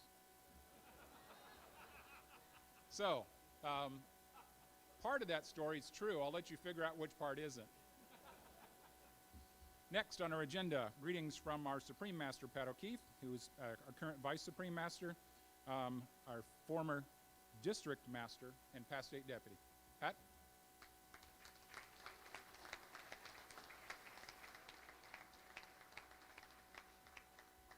Thanks, Jimmy. Expect me to follow something like that. Gee, man, that's pretty bad. Most Reverend Bishop, Reverend Fathers and Deacons, Brother Knights and Ladies, as Vice Supreme Master of the Father Padela Province, and on behalf of the Supreme Master, Dennis Stoddard, I also would like to congratulate the new 4th degree members. I hope that your experience today is meaningful and inspirational. At this time, I would like to thank the degree team for all the time and effort that you put into what you and the experience that you give everyone. You do such a nice job. I cover 4 states, and I review 7 different teams. And I tell you, Iowa has the best teams of all the 4 states. I think we need to give these people a big hand for what they do. Please stand. Would you guys please stand? All the degree team members, please stand. Please stand.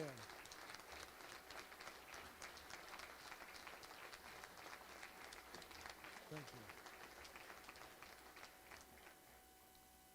Our new 4th degree members, I hope that you will feel proud to have reached the highest degree of the Knights of Columbus. Being the 4th degree shows your real dedication to the principles of the Knights of Columbus. The District Master Mike talked today a little bit about the military scholarship program. I just want to tell you a little bit of one experience that I had today, or I had last week also. I was at an exemplification similar to this in Kansas, and this program was actually brought up. There was a young man who's still on active duty, raised his hand, asked if he could speak. He stood up and he says, "I was deployed for 1 year and I never had an opportunity to go to Mass. So you guys, besides the therapy gardens, this is another important program that we support. We support the seminarians going through this to go into the military. So I strongly urge you to keep that in your minds, the back of your minds. With that also being said, I would like to recognize, or would you please do me a big favor? I know you recognize the military that are here, that have been in the past, or currently currently in the service that are here. I'd like to have you, if you could please, stop for 15 seconds, say a prayer for those military people that are still in service. Also, we had our server here, and I don't want to embarrass her. She says she has a son now that's got severe PSD. Let's keep those people, let's say, stop for 15 seconds here and say a prayer for them.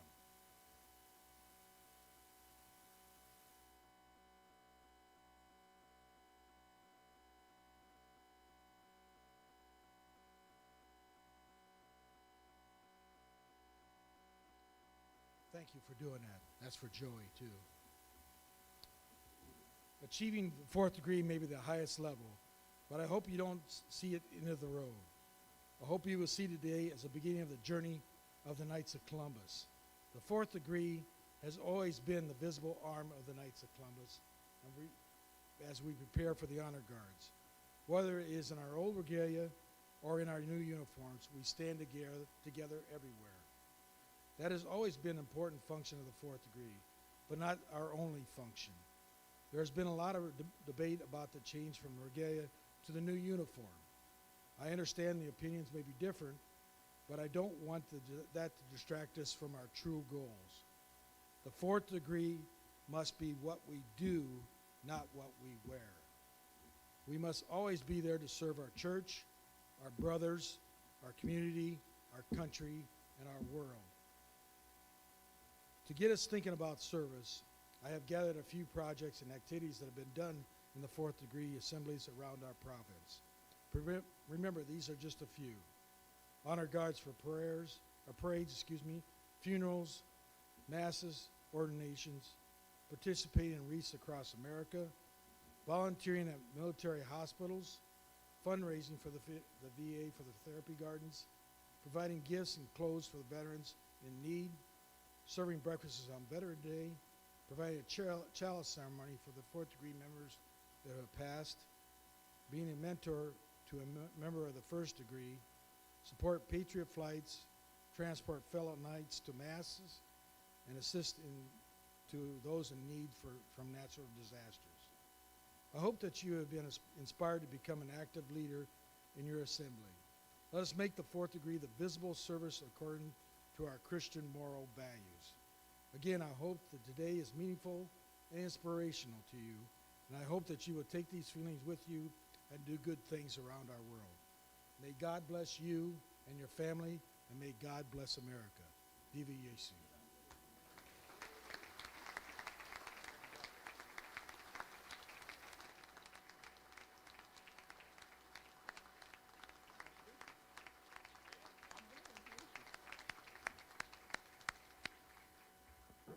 Thank you, Pat.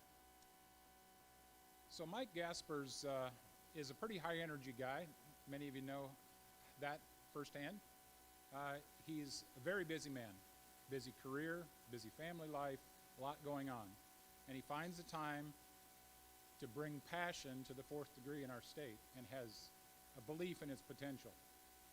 So I want to thank him for all that he does for us and introduce him. Mike Gaspers, our district master, past state deputy.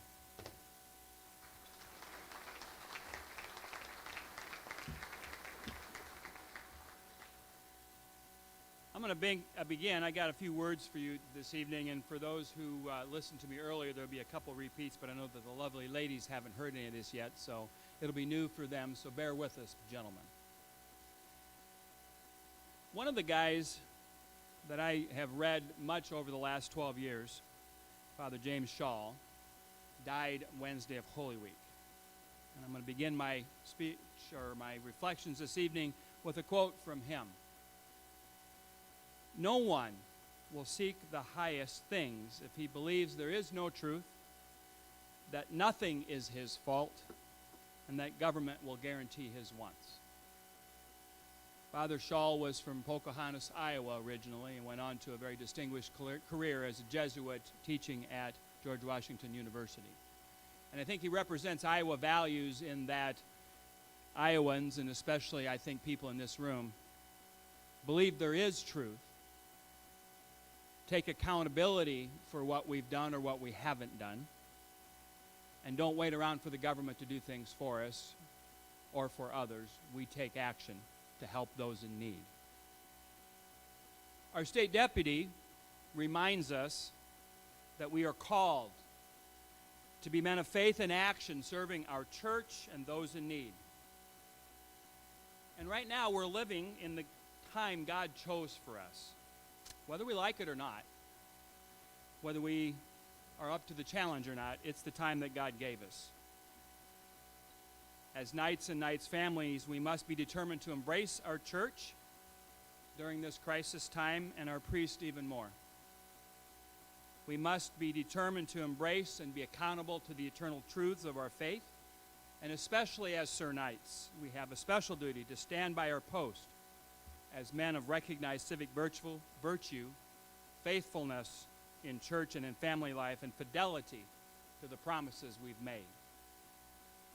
Let nothing of the current difficulties deprive us of the most precious gift each of us have been given, and that is our faith. It's our choice, indeed, how we respond to this time and this culture that we live in. Recently, I reflected and wrote to some of you that during this Lent I was reflecting upon the words of Monsignor Charles Pope. Deeds become habits, and habits become character, and character becomes destiny. These many little choices that we make form our hearts and establish our character and move us forward into one future or another.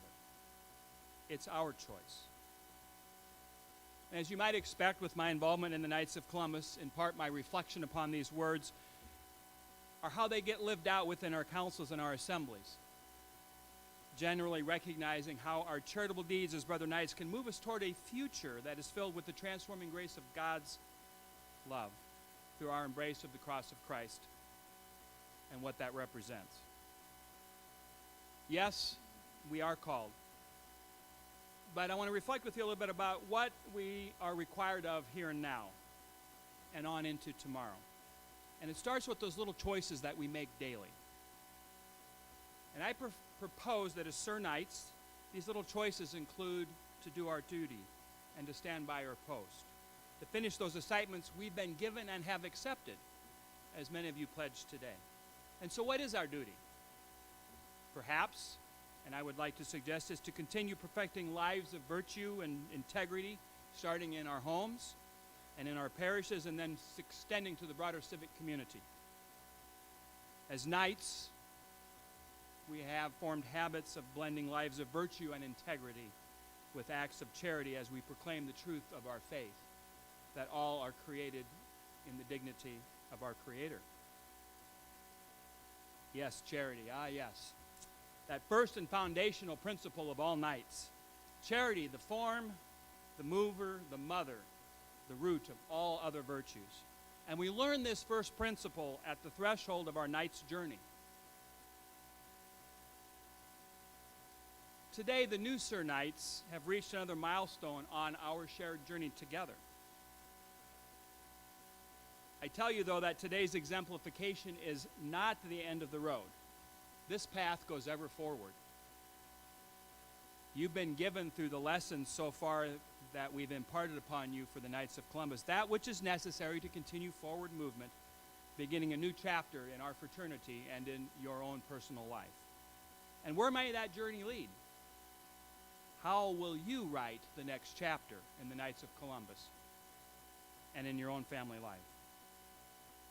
Will it be as role models of faithful citizenship?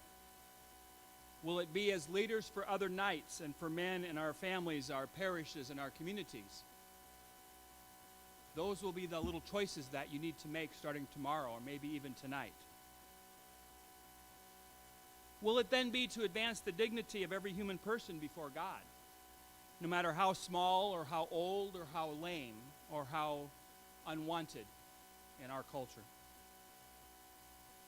Will it be to live lives of public virtue, upholding the truths of our Catholic faith and being witnesses to the strength and character through the grace of God?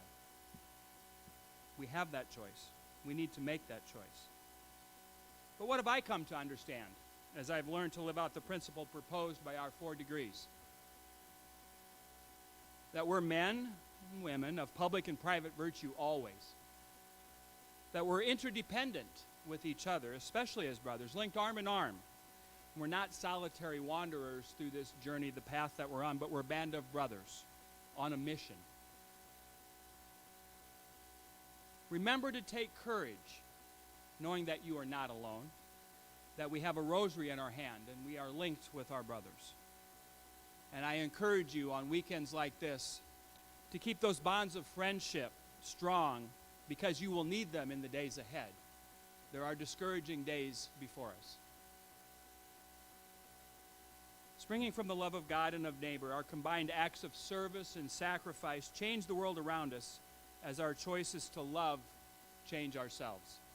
And yes, indeed, these little daily choices form our hearts and establish our character before God and before all. And I offer you a final thought, and I'm very guilty of this, about how many times we hear how busy this person is or that person is, or as we just heard, I am. Recently, reflecting upon words of Dr. Todd Warner, I thought it was worth offering another reflection. You see, the desire to be the best self that we can be often leads us to strive harder, to achieve more, to be excellent at tasks and activities. This builds a resume of accomplishments that we can all be worthy of regard, and others really look up to us for that. But it can be devoid of personal warmth. Dr. Warner calls it our resume self, that which we put out to the world and ask for acclaim. But is it the path to happiness and joy? G.K. Chesterton observed, comradeship and serious joy are not interludes on our travel, but rather our travels are interludes in comradeship and joy, which through God shall endure forever. And how descriptive of that is us knights and our families, especially here gathered this weekend, a band of brothers, comrades in charity, whose joy and happiness comes from our deep commitment to each other, from helping those in need, and from keeping our faith first, all the while abiding in friendship that endures. That friendship, I think, as our state deputy reminds us, begins in the cross of Christ. And the image that struck me that he shared with all of us earlier this year is to look at that cross of Christ and imagine Mary at the foot of the cross. And imagine yourself kneeling beside her as the beloved disciple, the one who didn't run away, the one who was faithful to the end. That's our place, Sir Knights. That's our post. Our assignment is to be that John at the foot of the cross, kneeling beside Mary with the rosary in our pocket and Hail Mary on our lips. Take strength from that cross as we focus less on building that resume of busyness and more on abiding with each other, especially this weekend, as we reflect upon and celebrate our principles of charity and unity, fraternity, and patriotism, building toward those sturdy bonds of comradeship and shared joy in the life of Christ, which is all of ours to share.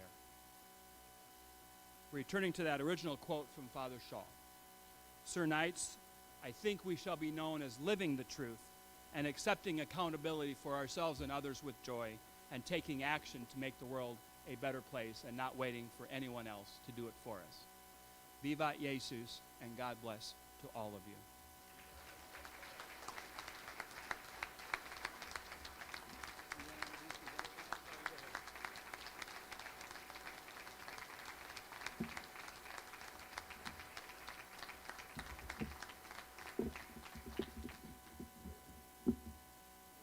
We have some special people to recognize.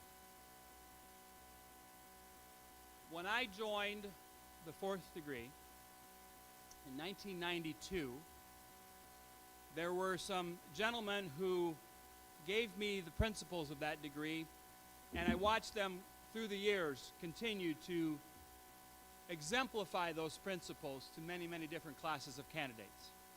And after many decades of service, they have stepped down and are now consulting for the rest of us about how we could be better. But we appreciate all of that. Dr. Al Kennedy, who's here tonight with his wife Ramona, spent many, many years as our district marshal and took special pride and pleasure in making sure that everything ran just so on time. Dr. Al, thank you so much for the many years as district marshal and for making our exemplifications as good as they could be and then even more. Thank you so much. And Dale Willey, our audio engineer with his silver voice. Dale spent many years on the degree staff, often in the back of the room, making sure that the equipment was running and that our audio was done well so that those who were in the exemplification class could hear the words that were being spoken to them about the principles of the fourth degree. And due to other needs, he's had to step down as well. So I want to recognize this evening Dale Willey and his wife, and my mind went blank all of a sudden. Barb, I'm sorry, Barb, and Ramona and Al. Please step up here. I've got something for you. And I encourage all of you to show your appreciation for the wonderful decades of service of these two fine gentlemen and their wives. Would you please?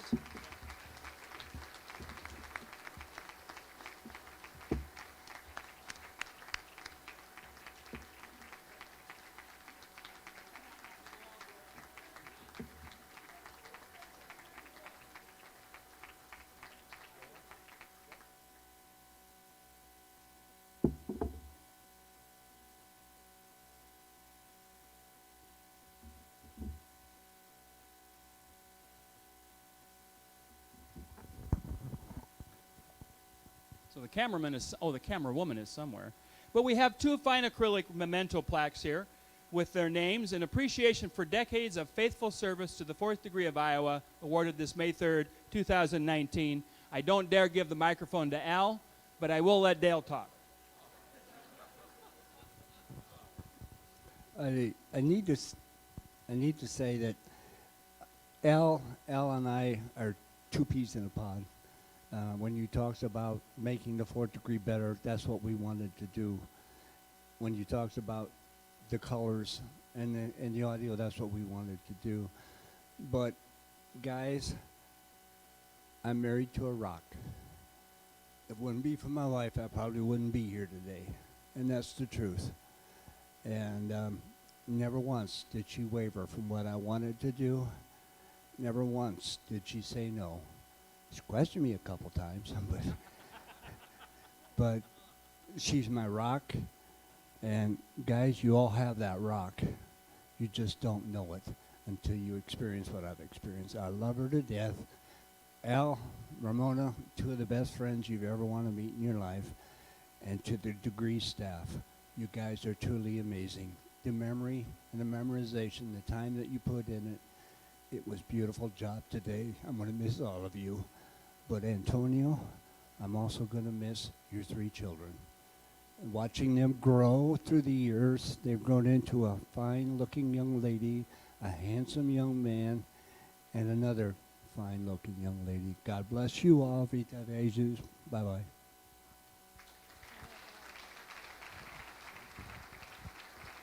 Okay, everybody take a deep breath. Ditto to Dale, and I married up 3 levels.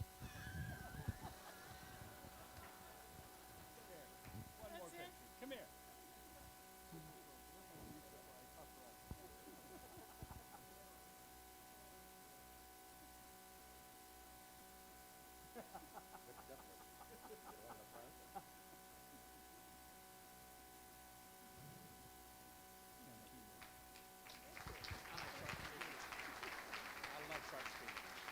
did well then. I know, thank you.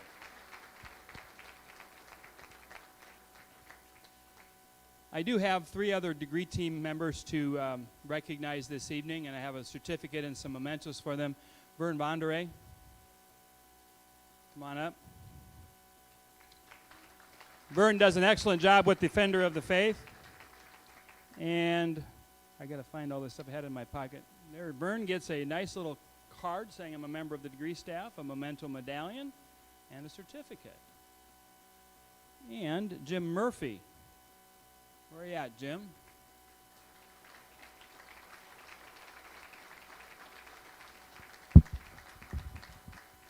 Jim gets the same thing. And not last, but certainly not, oh, Jim, I gave you the wrong certificate.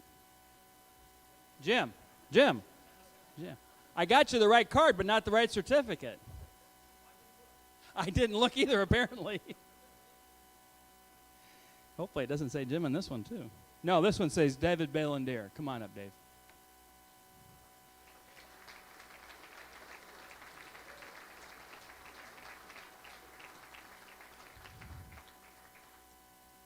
Thank you. And that's the last you have to listen to me for a while.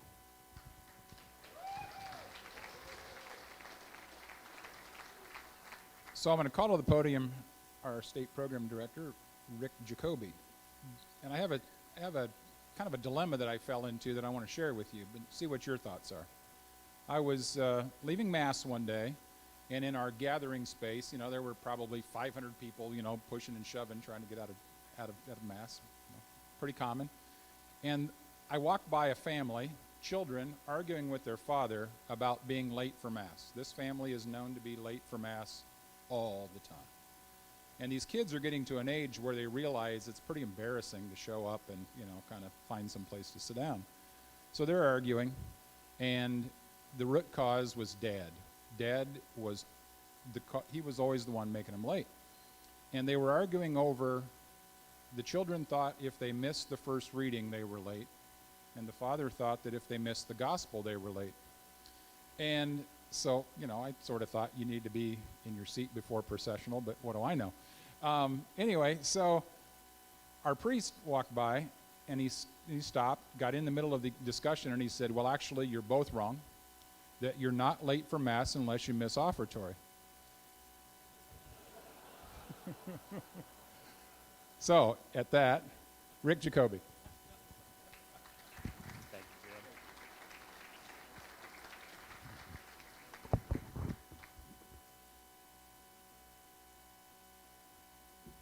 As I take a moment here to get set up and ask our state chaplain and state deputy to get prepared to do these awards tonight, I want to thank our worthy district master for giving us a few moments to take care of some state council business tonight.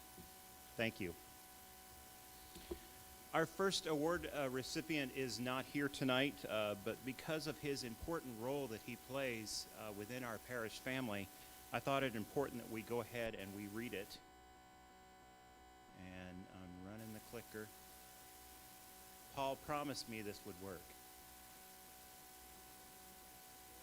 Yes, I believed him.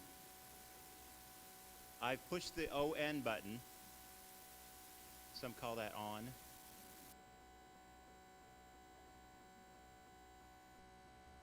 Okay. So I think I might have gotten a little ahead. Technical, here we go. So from the Diocese of Davenport, we'd like to recognize Deacon Dan Getz from Council 2663 in Newton, Iowa, with the 2019 Deacon of the Year. Deacon Dan is the best deacon that God could have sent to Newton. We are sad that he is leaving and moving to Illinois. He is a 4th degree knight, and Deacon Dan would lead the rosary when he is at council and assembly meetings at the McCann Center. He is always available with a friendly smile and compassionate heart. When my aunt was ill in the hospital, I recall Deacon Dan bringing our Sacred Heart cross. He sat and prayed with our family. He helped me realize that my aunt would be okay and she was going to heaven. The cross was new then, and represented the community of saints, and of the ones that have gone before us from our Sacred Heart Parish. Deacon Dan and his wife, Lydia, do a great deal for our parish and provide a great support to Father Reynolds when he is away doing duties serving the Iowa Knights of Columbus. This award would be a fitting tribute to Deacon Dan and the role of deacons in our parish. Tonight, Deacon Dan was unable to be here because of his work. The Knights of Columbus has been inspired by a Catholic priest.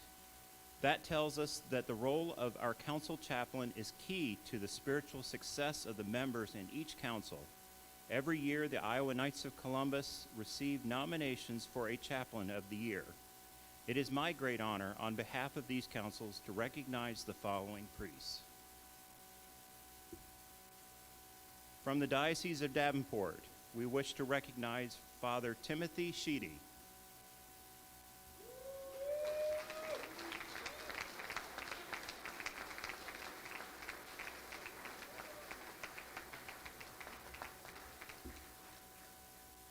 A father comes to us from Council 12129 in Solon, Iowa, with the 2019 Diocesan Chaplain of the Year.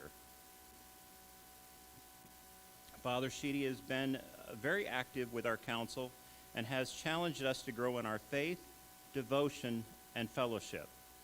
Through his counsel and encouragement, additional means of growing in faith are now available.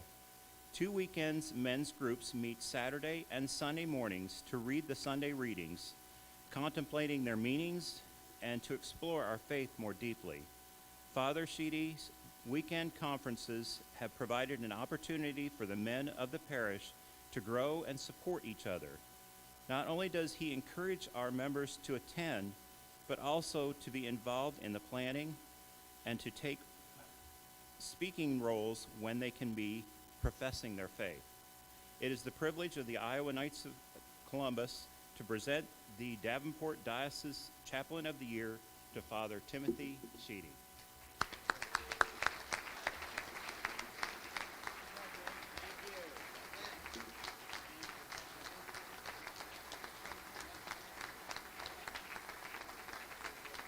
Yep.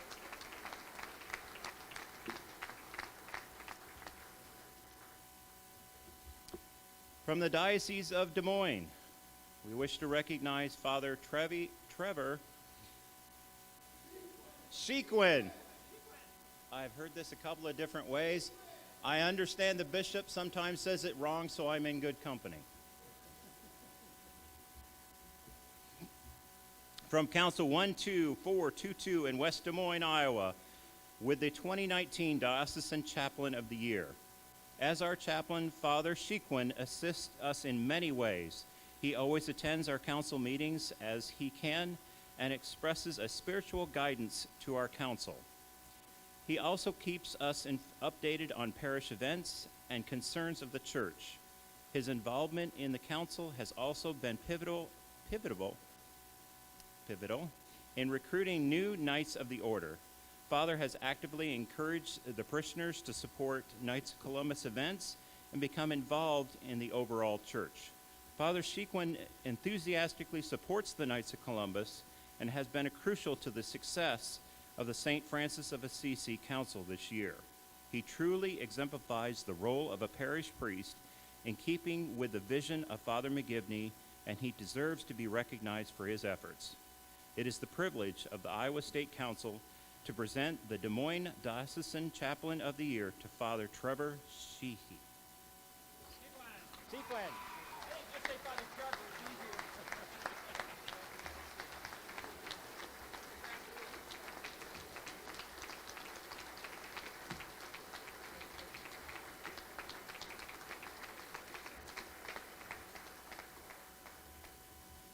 From the Archdiocese of Dubuque, we wish to recognize Father Al Vorwald.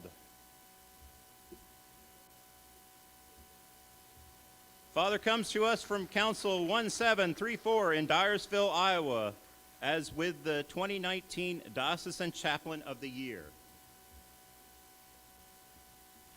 Father Vorwald has nurtured a deeper love for Christ among our brother knights through his love of the church, his leading of the rosary at meetings, his celebration of masses for the council, and his example of humble, joyful living. Our brother knights have grown in their knowledge of the faith through his instruction. When one considers the sacrifice and commitment of Father Vorwald, one is drawn to a more diligent practice of faith. Father Vorwald spends time with members, whether they are old or young, rich or poor, treating others with respect and challenging them to use their talents. While a quiet priest, he is mighty in his example of holiness and exuberant in his passion for the Knights of Columbus. He truly enjoys serving as our chaplain. He has been a knight for 28 years and has had the honor of serving as state chaplain for 2 years. Father Vorwald rarely misses a meeting and does not simply show up. He takes an active part in leading prayer and unfolding the mysteries of our faith. He joyfully celebrates that faith in worship with the knights and their families. His ministry is not limited to meetings, events, and socials. He interacts with brother knights in their work, their leisure, and their family life. The beatitude, "Blessed are the meek," truly describes our beloved chaplain. God has shown us great favor by allowing him to serve among us. It is the privilege of the Iowa State Council to present the Dubuque Archdiocese Chaplain of the Year, Father Al Vorwald.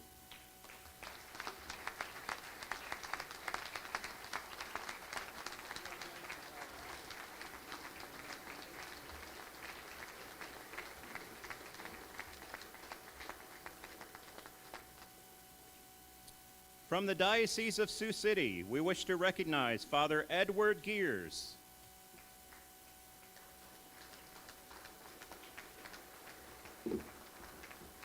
Father Edward regularly attends our council meetings and gives us chaplain's reports in which he encourages us to participate in various opportunities for spiritual growth. The whole order benefits from this sort of focus on spiritual well-being. For a couple of months, Father Ed was the pastor for 4 parishes without the assistance of a parochial vicar. Despite this challenge and the demands of his time, he remained committed to our council and our order. He has a great love for his flock. It is the privilege of the Iowa State Council to present the Sioux City's Diocesan Chaplain of the Year to Father Ed Gears.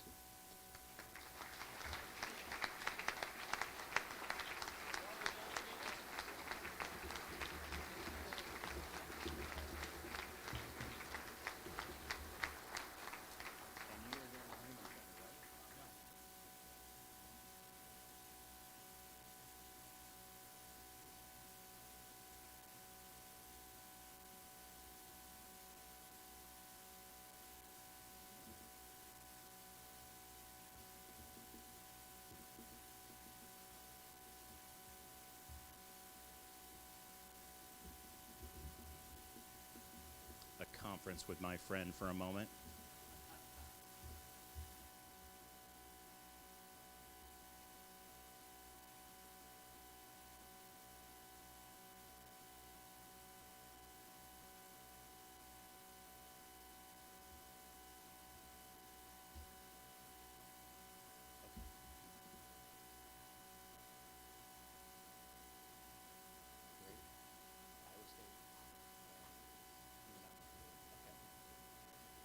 So at this time, we'd like to recognize the Newman Centers. We do have checks for them. They come to us from Drake, University of Northern Iowa, and Iowa State University. And I believe we have members here present from those college councils. Please rise and be recognized.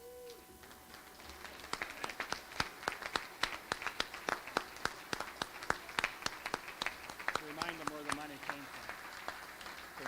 Catholic education. Okay.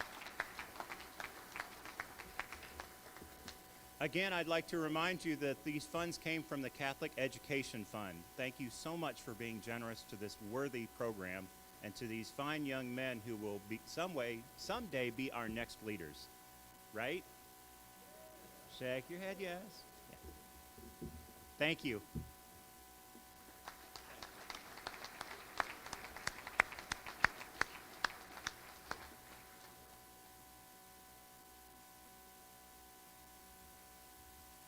would the Newman Center directors please come to the corner of the room and get your checks, motivation, right? And pictures. Some announcements. There are patriotic decorations at your tables. Those patriotic decorations were made by the host assembly, Assembly 3378, Father William Thomas Cummings in Granger, Iowa, my assembly. The guys over there worked pretty hard at that. The wooden stars were actually cut by our faithful friar, Father Chris Rising over in Perry. It was pretty amazing. We were talking about this event at one of our assembly meetings, and the word came up that we had this idea to make stars for the tables, and of course, you know, the men are trying to solve the problem, right? So we're sitting there churning away at, oh my God, how many stars is that? You know, we're doing the math going, that's like 120 stars or something. And Father Chris goes, yeah, I've got the tools to do that. I could do that. And we were just kind of all dumbfounded, of course. And sure enough, he produced. So please, if it's red, white, and blue on the table in the center, you can take it. If it's the candles, leave them alone. They belong to the hotel. So, Steve Vanami, are you here, Steve? Are you ready to do some announcements?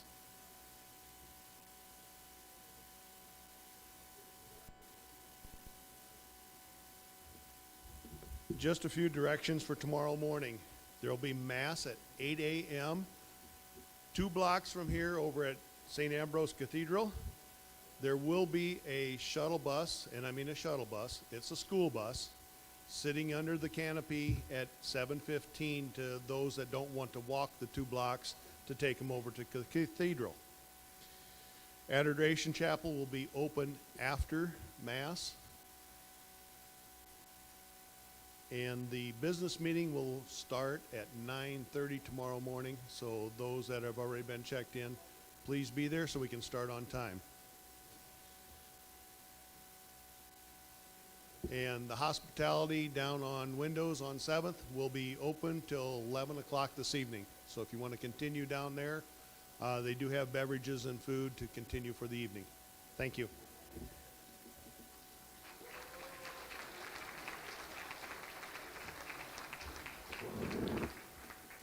So as we close in final prayer, ask Bishop Rodriguez to come up and offer us final prayer. Let's show our guest Iowa hospitality. Bishop?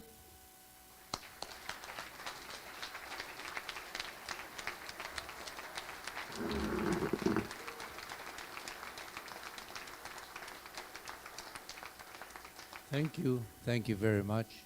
I have also been impressed with your love for the church and the way you live up the wonderful goals that we have: fraternity, unity, charity, and patriotism. Congratulations. Let's keep it up. Let us place ourselves in the presence of God and ask for God's blessing and benediction. We read in the second letter of St. Paul to the Corinthians, chapter 9, and God, who supplies seed for the sower and bread to eat, will also supply you with all the seed you need, and will make it grow and produce a rich harvest from your generosity. Heavenly Father, we are grateful for all that you have given us, to our human family, and above all, to this our family, the Knights of Columbus. We bless you for everything, and especially for this 118th State Convention. Help us to be neither unjust nor selfish, but rather to share what we have. Thank you for this meal, and thank you for nourishing with our goals of fraternity, unity, charity, and patriotism. And we ask all this through Christ our Lord.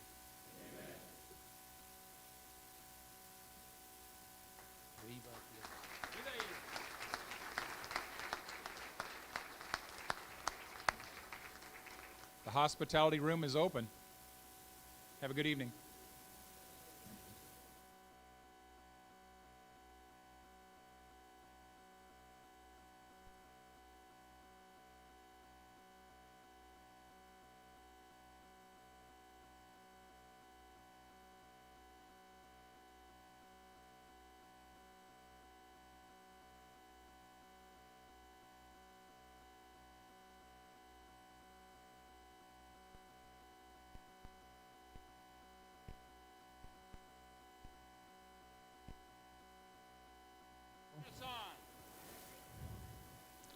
Can I have your attention, please? Would everybody please join hands with everybody around you and join in singing with me, God Bless America. God bless America.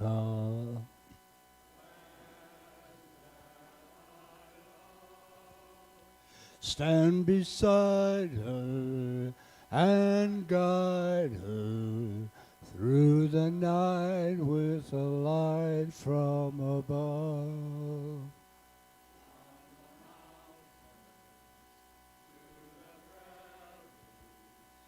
To the ocean wide with foam, God bless America, my home, sweet home.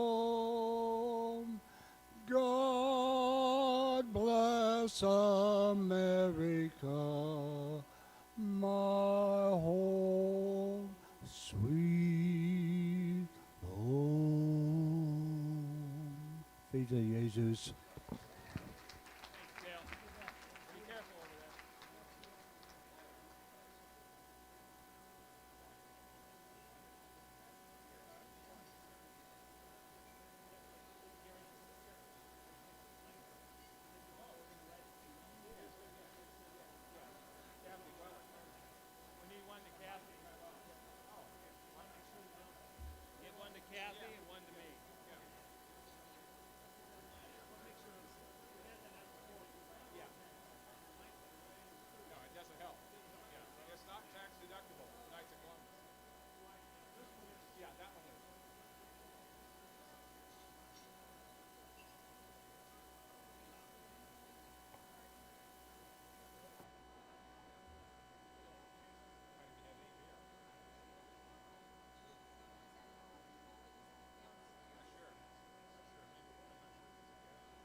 Check.